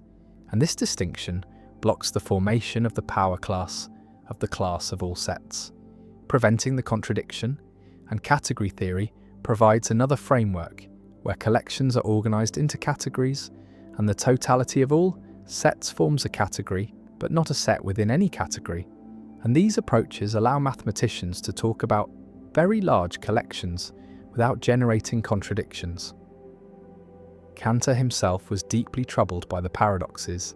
He recognized that his set theory, which had seemed so clear and powerful, contained internal tensions, and he distinguished between consistent and inconsistent multiplicities, between collections that can coherently be treated as completed totalities and collections that resist such treatment, and the set of all sets, Cantor suggested, is an inconsistent multiplicity, an absolutely infinite collection that cannot be captured by any mathematical structure, and this distinction prefigures the later technical solutions, but leaves open philosophical questions about what it means for a collection to be too large to be a set, about whether size alone determines sethood, or whether other factors are involved.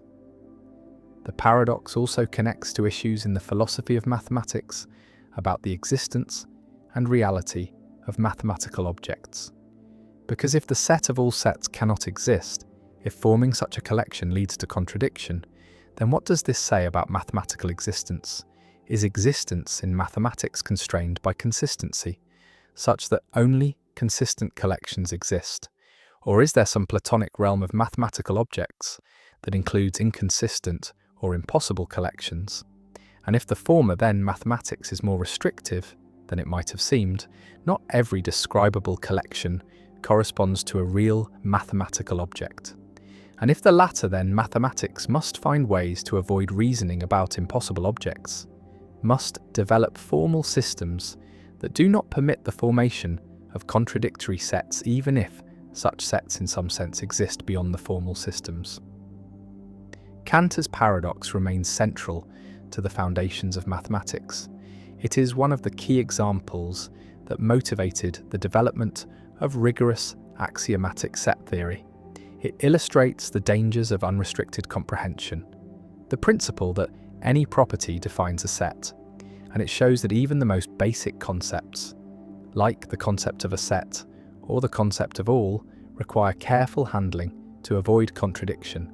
And the paradox endures as a reminder that infinity is subtle, that totality is elusive, that the attempt to capture everything in a single structure leads to collapse, and that mathematics must proceed carefully, must impose restrictions, must accept that not everything that can be described can be mathematically realized, and the set of all sets sits in liminal space, neither existing nor not existing, describable but not constructible, thinkable but not formalizable. And the paradox persists, a boundary marker that shows where set theory ends, where the axioms say no more, where the attempt to go beyond breaks down into contradiction. And Cantor's vision of a hierarchy of infinities, beautiful and profound, remains intact. But the pinnacle is missing. There is no largest set, no final infinity, no ultimate totality, only an endless ascent through larger and larger collections, each one surpassed by its power set. And the paradox ensures that the ascent never ends, that mathematics has no ceiling, no completion, and that infinity, for all its strangeness and power, remains forever beyond our capacity to fully encompass or exhaust. Bradley's regress, why relations cannot connect anything. A philosopher named F.H. Bradley examines how relations work, examines how objects stand in relations to each other, how one thing is connected to another through relations like larger than, or next to, or causes, and Bradley discovers a problem, a regress that shows relations cannot do the work they are supposed to do, cannot actually connect objects. And the regress goes as follows. Suppose object A is related to object B by relation R, and now ask what connects A to R, what relates the object to the relation, and there must be another relation, call it R prime, that connects A to R. And now what connects A to R prime? There must be another relation R double prime, and the regress continues infinitely. Infinite relations needed to connect A to B through R, and the regress is vicious because each relation requires further relations to do its connecting work, and the connection never grounds, never actually occurs, and so relations do not relate, do not connect objects. And if relations cannot connect, then reality is not structured by relations, is not composed of objects standing in relations. And this is Bradley's regress, an argument against the reality of relations, an argument that shows relations are impossible, are self-defeating, and Bradley concludes that relations are unreal, are appearances rather than genuine features of reality. An ultimate reality is an undifferentiated whole, the absolute, where all apparent multiplicity and relationality dissolve into unity. Imagine two objects, a red ball and a blue ball, and the relation larger than connecting them. The red ball is larger than the blue ball, and ask how this relation connects the balls. How larger than relates the red ball to the blue ball, and there must be something that connects the red ball to the relation larger than, another relation R1, and something that connects R1 to the red ball, another relation R2.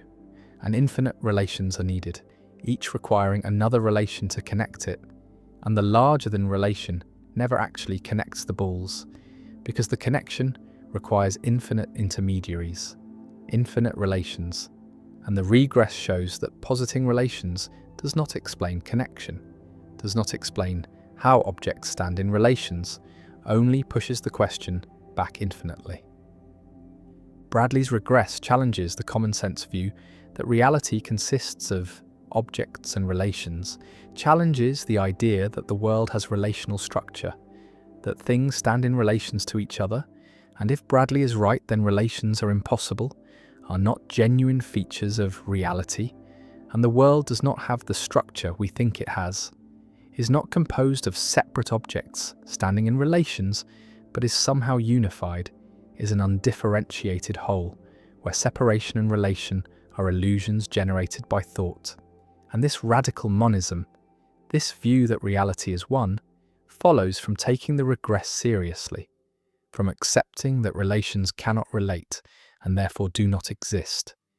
Visualize the regress as an infinite chain.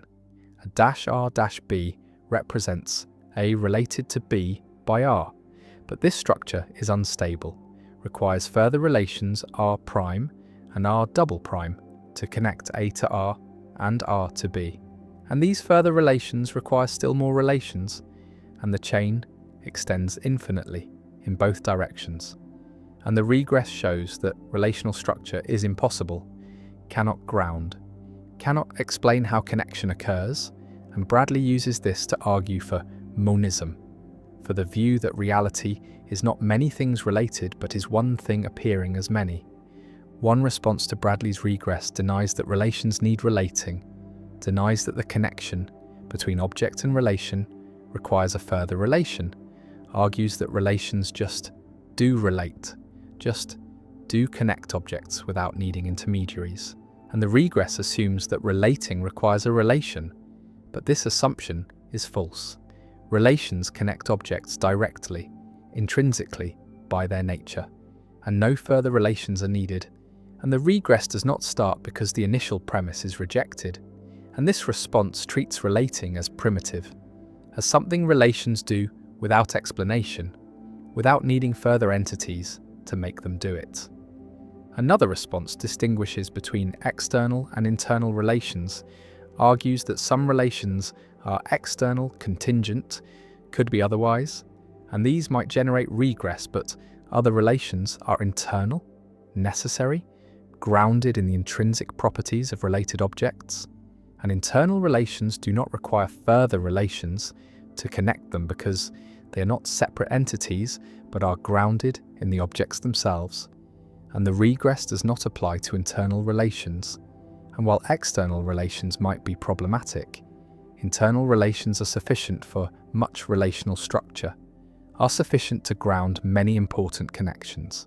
A third response appeals to non-relational theories, argues that what appear to be relations are really monadic properties of objects or are reducible to non-relational facts, and larger than is not a genuine relation but is grounded in the intrinsic sizes of objects.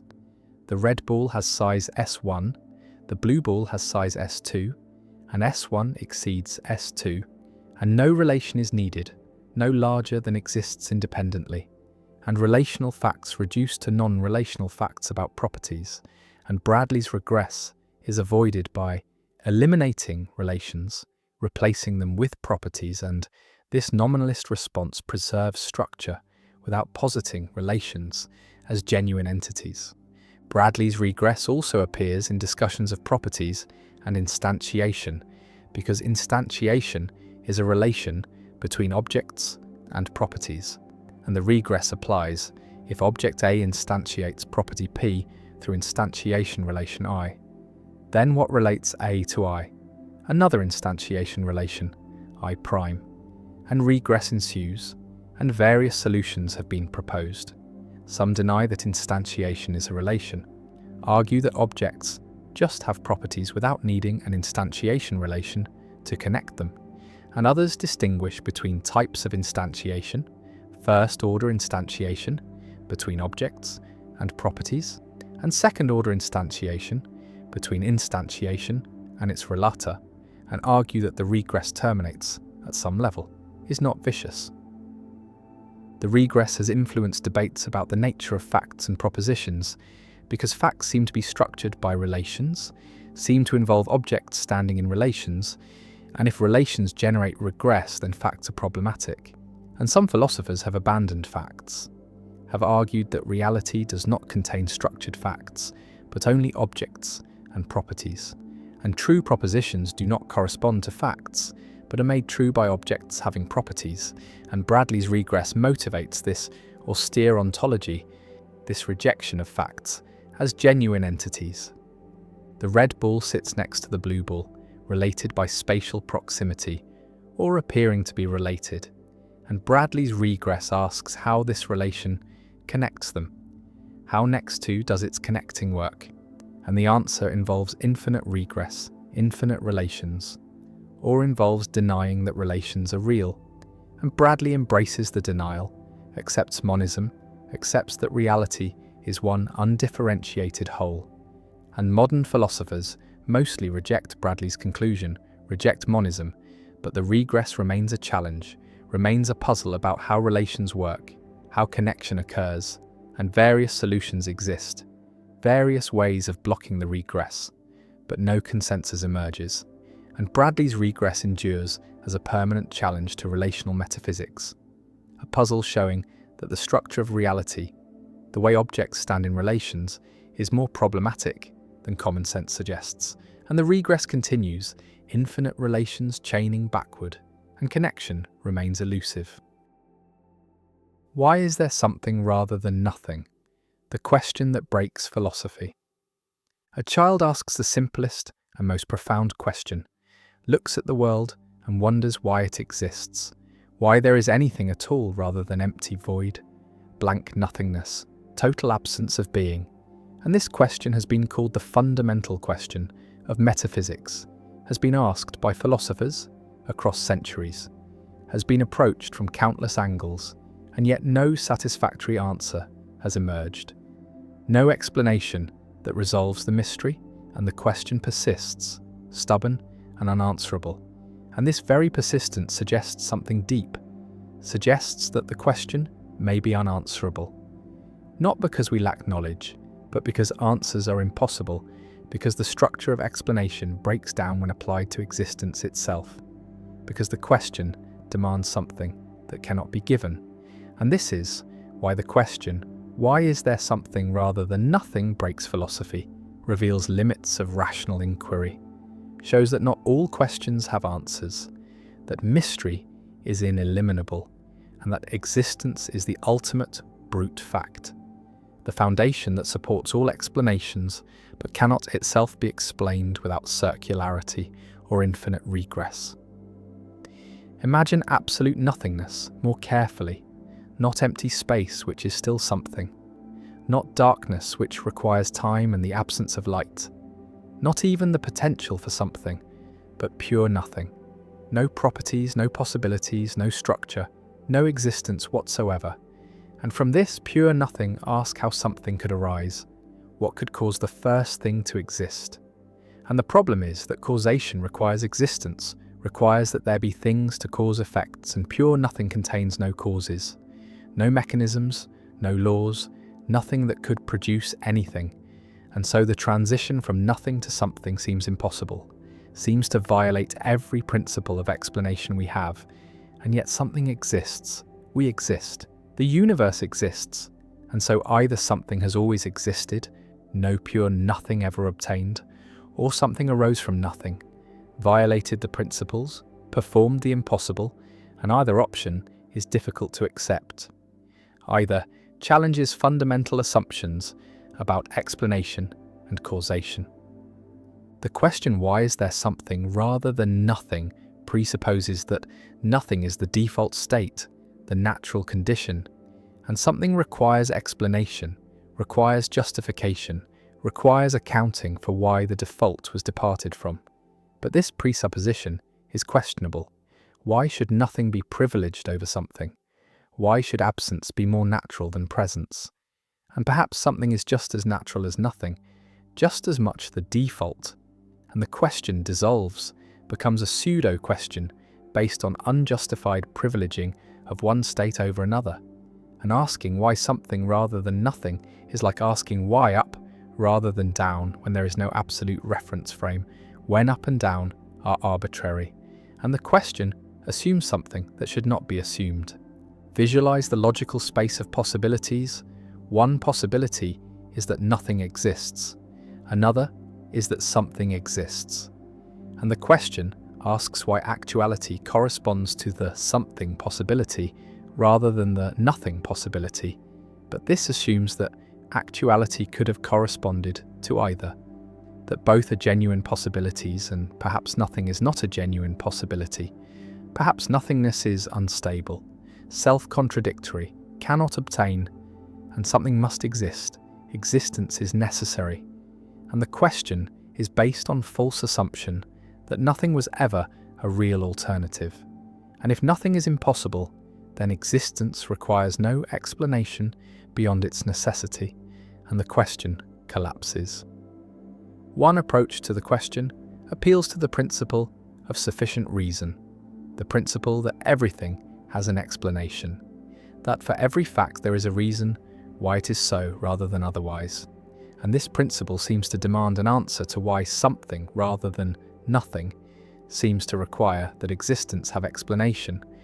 But the principle leads to problems, leads to infinite regress if every explanation requires further explanation, or leads to circular explanation if the chain of reasons loops back. And perhaps the principle itself is false. Perhaps not everything has explanation. Perhaps existence is the brute fact, the unexplained explainer. The ground of reasons that itself has no reason, and accepting this requires abandoning the principle of sufficient reason, requires accepting that the demand for total explanation cannot be satisfied. Another approach appeals to God, argues that God exists necessarily, by divine nature, cannot fail to exist, and God created the universe, explains why something rather than nothing.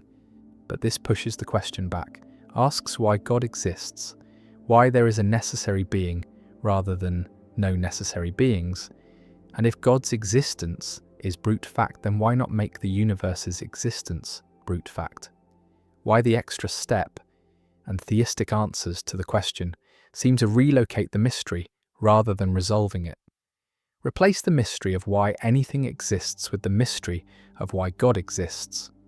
And while some find this satisfying, find the existence of God less mysterious than the existence of a universe, others see no progress, see the same question at a different level.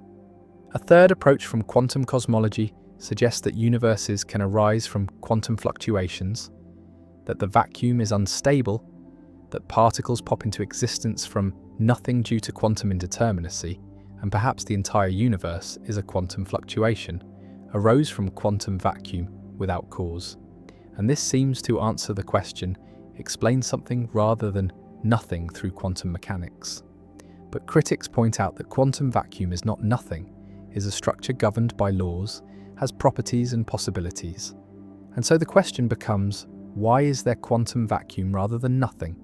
Why are there laws of quantum mechanics? And the question is pushed back but not answered. And quantum cosmology explains how our universe arose, but not why anything exists at all. The question also appears in theological contexts, in arguments about whether the universe requires a creator, whether existence points to God, and the cosmological argument says that the universe's existence requires explanation, and the explanation is God. But this argument faces the same problem. Why does God exist? And if God exists necessarily, then why can't the universe exist necessarily? And the theist and atheist reach an impasse, both accepting that something exists without ultimate explanation, disagreeing only about whether that something is God or the universe. And the fundamental question remains unanswered by both. And perhaps this reveals that the question is unanswerable is beyond the reach of rational argument. Some philosophers conclude that the question, why is there something rather than nothing, is meaningless, is not a genuine question, is based on grammatical confusion, treats existence as if it were a property that things might have or lack when existence is not a property, but is the precondition for having properties, and asking why things have the property of existence is like asking why round things are shaped, is based on category error, and the question should be abandoned, recognized as pseudo-question, and philosophy should focus on questions that can meaningfully be asked and answered. And this deflationary response treats the question as linguistic confusion rather than deep mystery. Others embrace the mystery, accept that the question has no answer, that existence is the ultimate mystery, the foundation of everything, and confronting this mystery produces feelings of awe, wonder, recognition of the strangeness and precariousness of existence. The fact that there is something rather than nothing seems miraculous, seems gratuitous, seems like it did not have to be this way. And this feeling, this sense of wonder at existence itself, is one of the sources of both philosophy and religion. And the question, why is there something rather than nothing, even if unanswerable, is valuable, is worth asking, because it opens us to the fundamental mystery, reminds us that existence is not self-explanatory, is not inevitable, is something that calls out for explanation, even if no explanation can be given. The child asks why and the adult struggles to answer, offers various responses, scientific or theological or philosophical, and none fully satisfy, none explain why existence itself occurs, why being rather than non-being. And the question remains, breaks philosophy, reveals limits, shows that explanation must end somewhere, that understanding has boundaries, and perhaps this is the deepest lesson, that mystery is ineliminable, that existence is fundamentally inexplicable, and we must live with this, must accept that the most basic fact that something exists has no explanation, is just the way things are, and the question persists unanswered, echoing through philosophy, and existence remains strange and inexplicable, and the universe continues, and we ask why, and no answer comes, and the question endures. Yablo's paradox. In 1993, the philosopher Stephen Yablo introduced a paradox that seemed impossible, a self-referential contradiction that contains no self-reference at all, a loop without a loop. And this paradox has troubled logicians ever since because it challenges the assumption that all semantic paradoxes arise from statements referring to themselves. Imagine an infinite sequence of sentences, each one numbered, and each sentence says the same kind of thing. Sentence 1 says for all sentences, after this one, at least one of them is false. Sentence 2 says for all sentences after this one, at least one of them is false. Sentence 3 says the same, and so on forever, each sentence making a claim about all the sentences that come after it, but never referring to itself or to any sentence that comes before. Now consider whether sentence 1 is true. If it is true, then at least one sentence after it must be false. So sentence 2 or 3 or some later sentence must be false. But sentence 2 makes the same claim as sentence 1, just shifted down the sequence. So if sentence 2 is false, then all sentences after it must be true. But sentence 3 says at least one sentence after it is false, which contradicts the idea that all sentences after sentence 2 are true. And so sentence 2 cannot be false. And the same reasoning applies to every sentence in the sequence. None of them can be false without contradiction, which means all of them must be true. But if all of them are true, then sentence 1's claim that at least one sentence after it is false must itself be false. And so we arrive at a contradiction without any sentence ever referring to itself. The paradox is startling because it was long believed that self-reference was the root of all semantic paradoxes, that statements like "this sentence is false" create problems precisely because they loop back on themselves. But Yarblough's paradox suggests that infinite chains of reference can generate the same kind of contradiction, even when each individual sentence only points forward, never backward. Some philosophers argue that Yarblough's paradox is secretly self-referential after all, that the infinite sequence as a whole refers to itself in some implicit way, or that each sentence indirectly refers to itself through the mediation of the sentences that follow. But others insist that the paradox is genuinely non-self-referential, that it reveals a new kind of logical pathology that cannot be explained by the old models. The paradox has deep implications for theories of truth, because if self-reference is not necessary for paradox, then many proposed solutions to the liar paradox and related problems must be reconsidered, and new strategies must be developed to handle infinite structures that generate contradiction through endless forward reference, rather than immediate loops. Some logicians suggest that the paradox arises because we are treating an infinite sequence of statements as if it were a completed whole, and that in a finite or constructive framework, the paradox would dissolve, while others embrace infinitary logic and try to develop formal systems that can accommodate Yarblough's structure without collapsing into inconsistency. The paradox also connects to issues in recursion theory and computer science, where infinite loops and non-terminating processes can exhibit similar behavior, generating contradictions or undefined results, without any single step referring back to a previous one. Yarblough's paradox stands as a reminder that infinity is strange, that logic stretched across endless sequences behaves in ways that defy intuition, and that the boundaries of coherent thought may be more fragile than we imagined, that even without the familiar twist of self-reference, language and logic can still tie themselves into knots from which there is no escape. Gettier problems. For over 2,000 years, philosophers believed they had a satisfactory definition of knowledge, tracing back to Plato's dialogue Theaetetus, and this definition stated that knowledge is justified true belief, that to know a proposition, 3 conditions must be met. The proposition must be true, the believer must believe it, and the believer must have good reasons or justification for believing it. And this tripartite analysis seemed to capture what knowledge is, to distinguish genuine knowledge from lucky guesses, false beliefs, and unjustified opinions.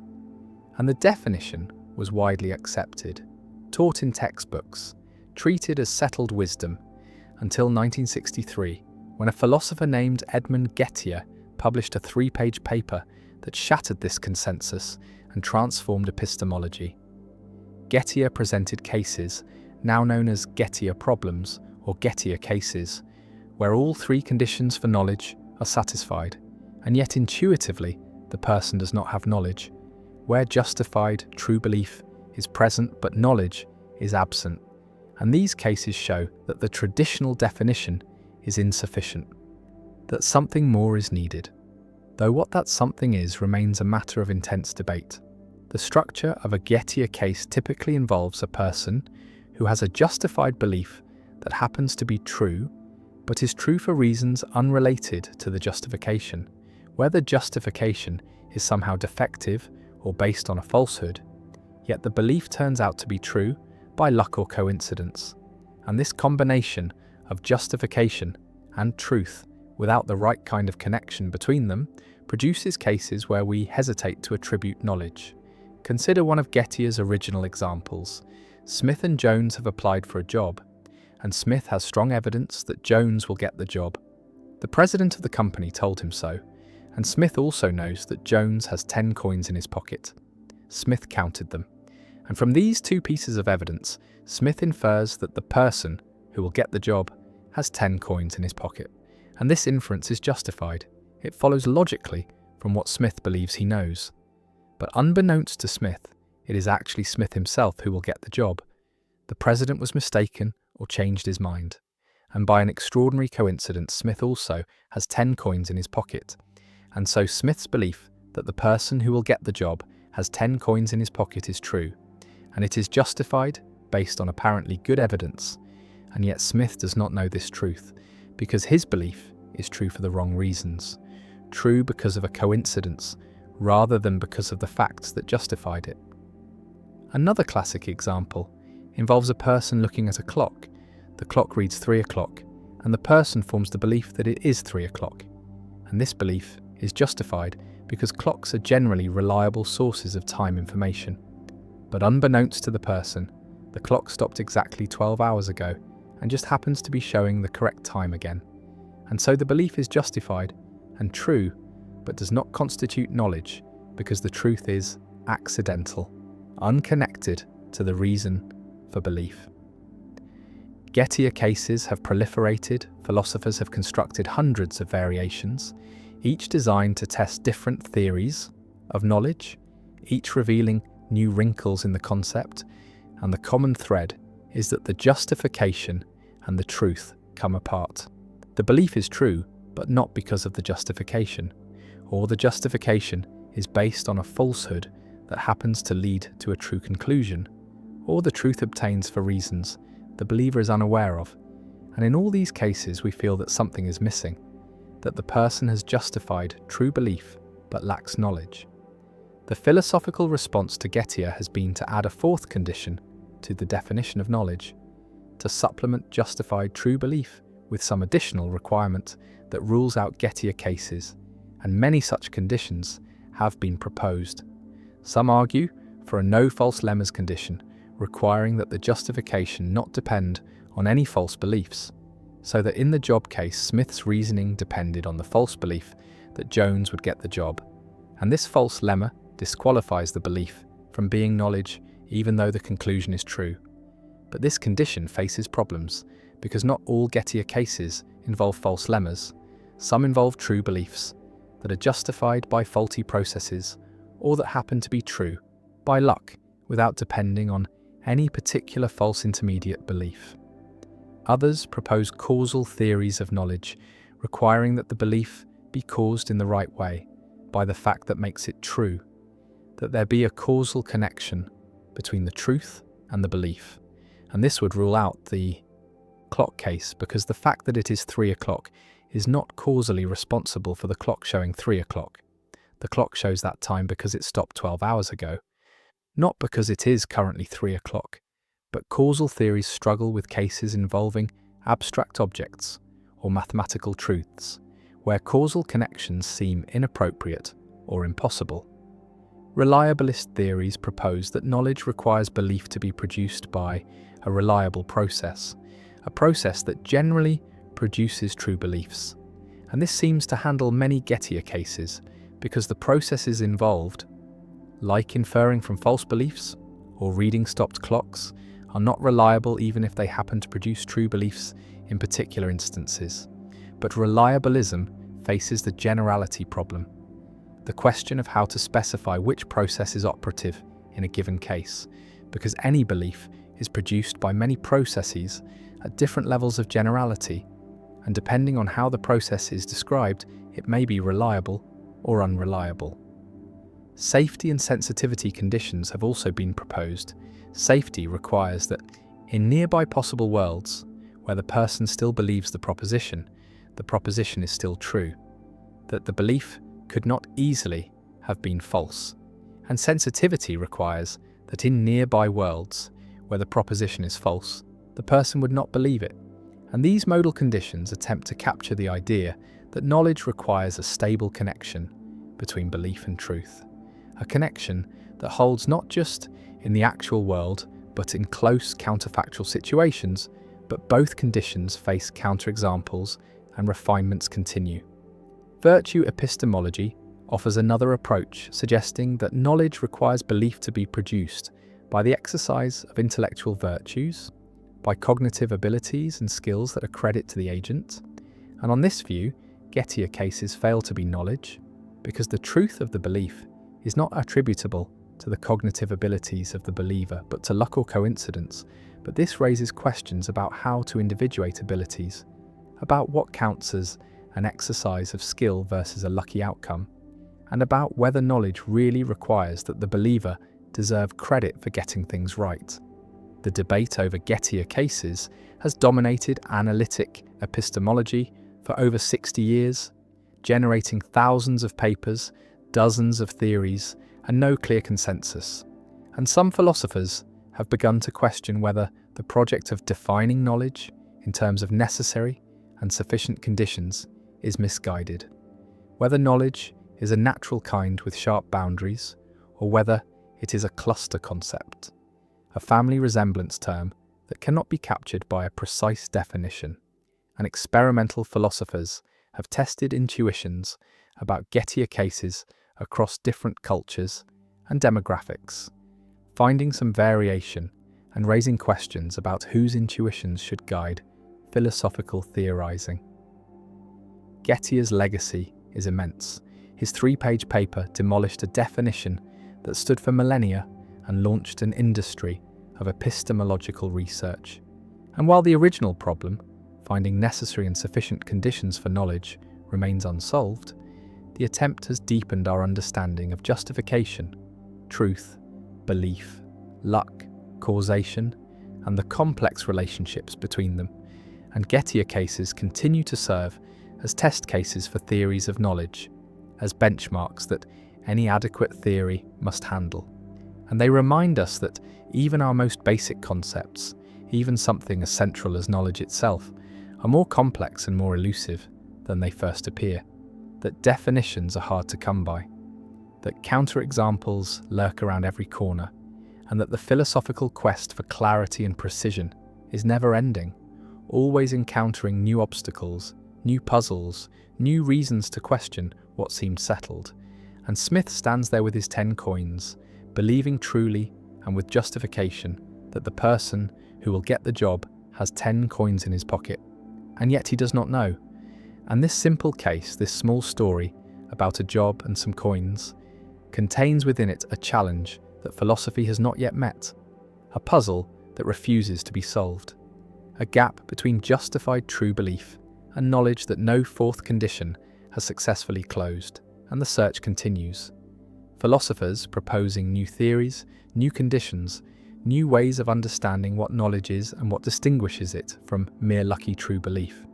And Gettier watches from beyond the grave, his 3 pages having accomplished what few philosophical works ever do, fundamentally reshaping the discipline, forcing a rethinking of basic assumptions, proving that even ancient wisdom is vulnerable to counterexample, and that the road to philosophical truth is longer and more winding than we imagined.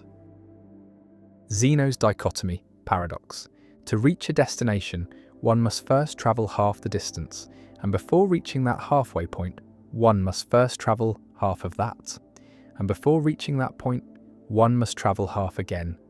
And this process of halving continues infinitely, and so it seems that motion cannot even begin, for there is always another halfway point that must be reached first.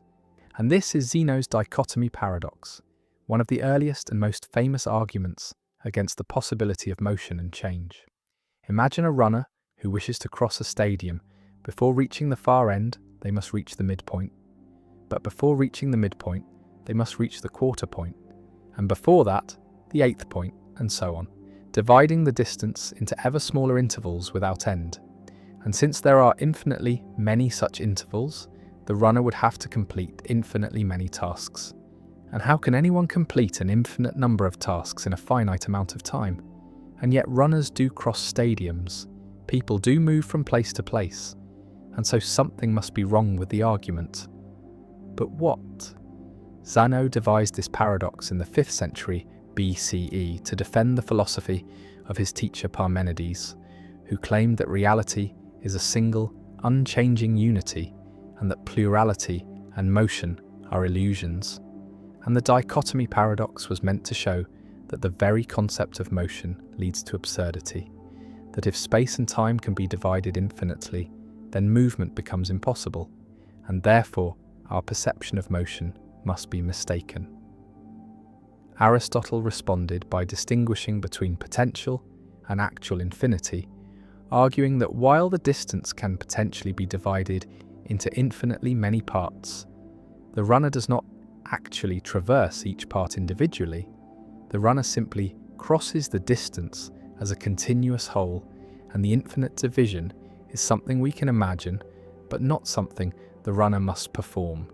The paradox remained troubling for centuries, until the development of calculus in the 17th century by Newton and Leibniz, which provided mathematical tools to handle infinite sums and showed that an infinite series can converge to a finite value, 1/2 plus 1/4 plus 1/8, and so on adds up to exactly 1. And so the runner crossing infinitely many intervals in finite time is not a contradiction, but a mathematical fact. The sum of the infinite series equals the total distance, and the sum of the corresponding time intervals equals the total time. Yet some philosophers argue that the mathematical solution does not fully dissolve the conceptual problem, that even if the infinite series converges, there is still something mysterious about how an infinite process can be completed, how something that has no end can nevertheless reach an end, and whether the smooth continuous motion we experience is truly composed of infinitely many discrete steps, or whether motion is fundamentally continuous and indivisible. The paradox also raises questions about the structure of space and time, whether they are infinitely divisible, or whether there is a smallest possible unit of distance or duration, a quantum of space or time beyond which further division is meaningless. And modern physics has explored such ideas through quantum mechanics and theories of space-time foam, where the smooth fabric of reality may break down at extremely small scales. Zeno's dichotomy forces confrontation with infinity, with the strange fact that between any 2 points lie infinitely many other points, that the finite contains the infinite, that the continuous emerges from, or perhaps is the discrete, and that motion, the most familiar and undeniable aspect of existence, rests on foundations that are anything but solid. The runner crosses the stadium, the arrow flies, the universe moves and changes, and yet Zeno's voice echoes across the millennia, asking how, asking whether what seems so obvious might be impossible, whether the world we experience is the world that actually is, and whether reason and perception can ever be reconciled when one says motion is real and the other says motion leads to paradox.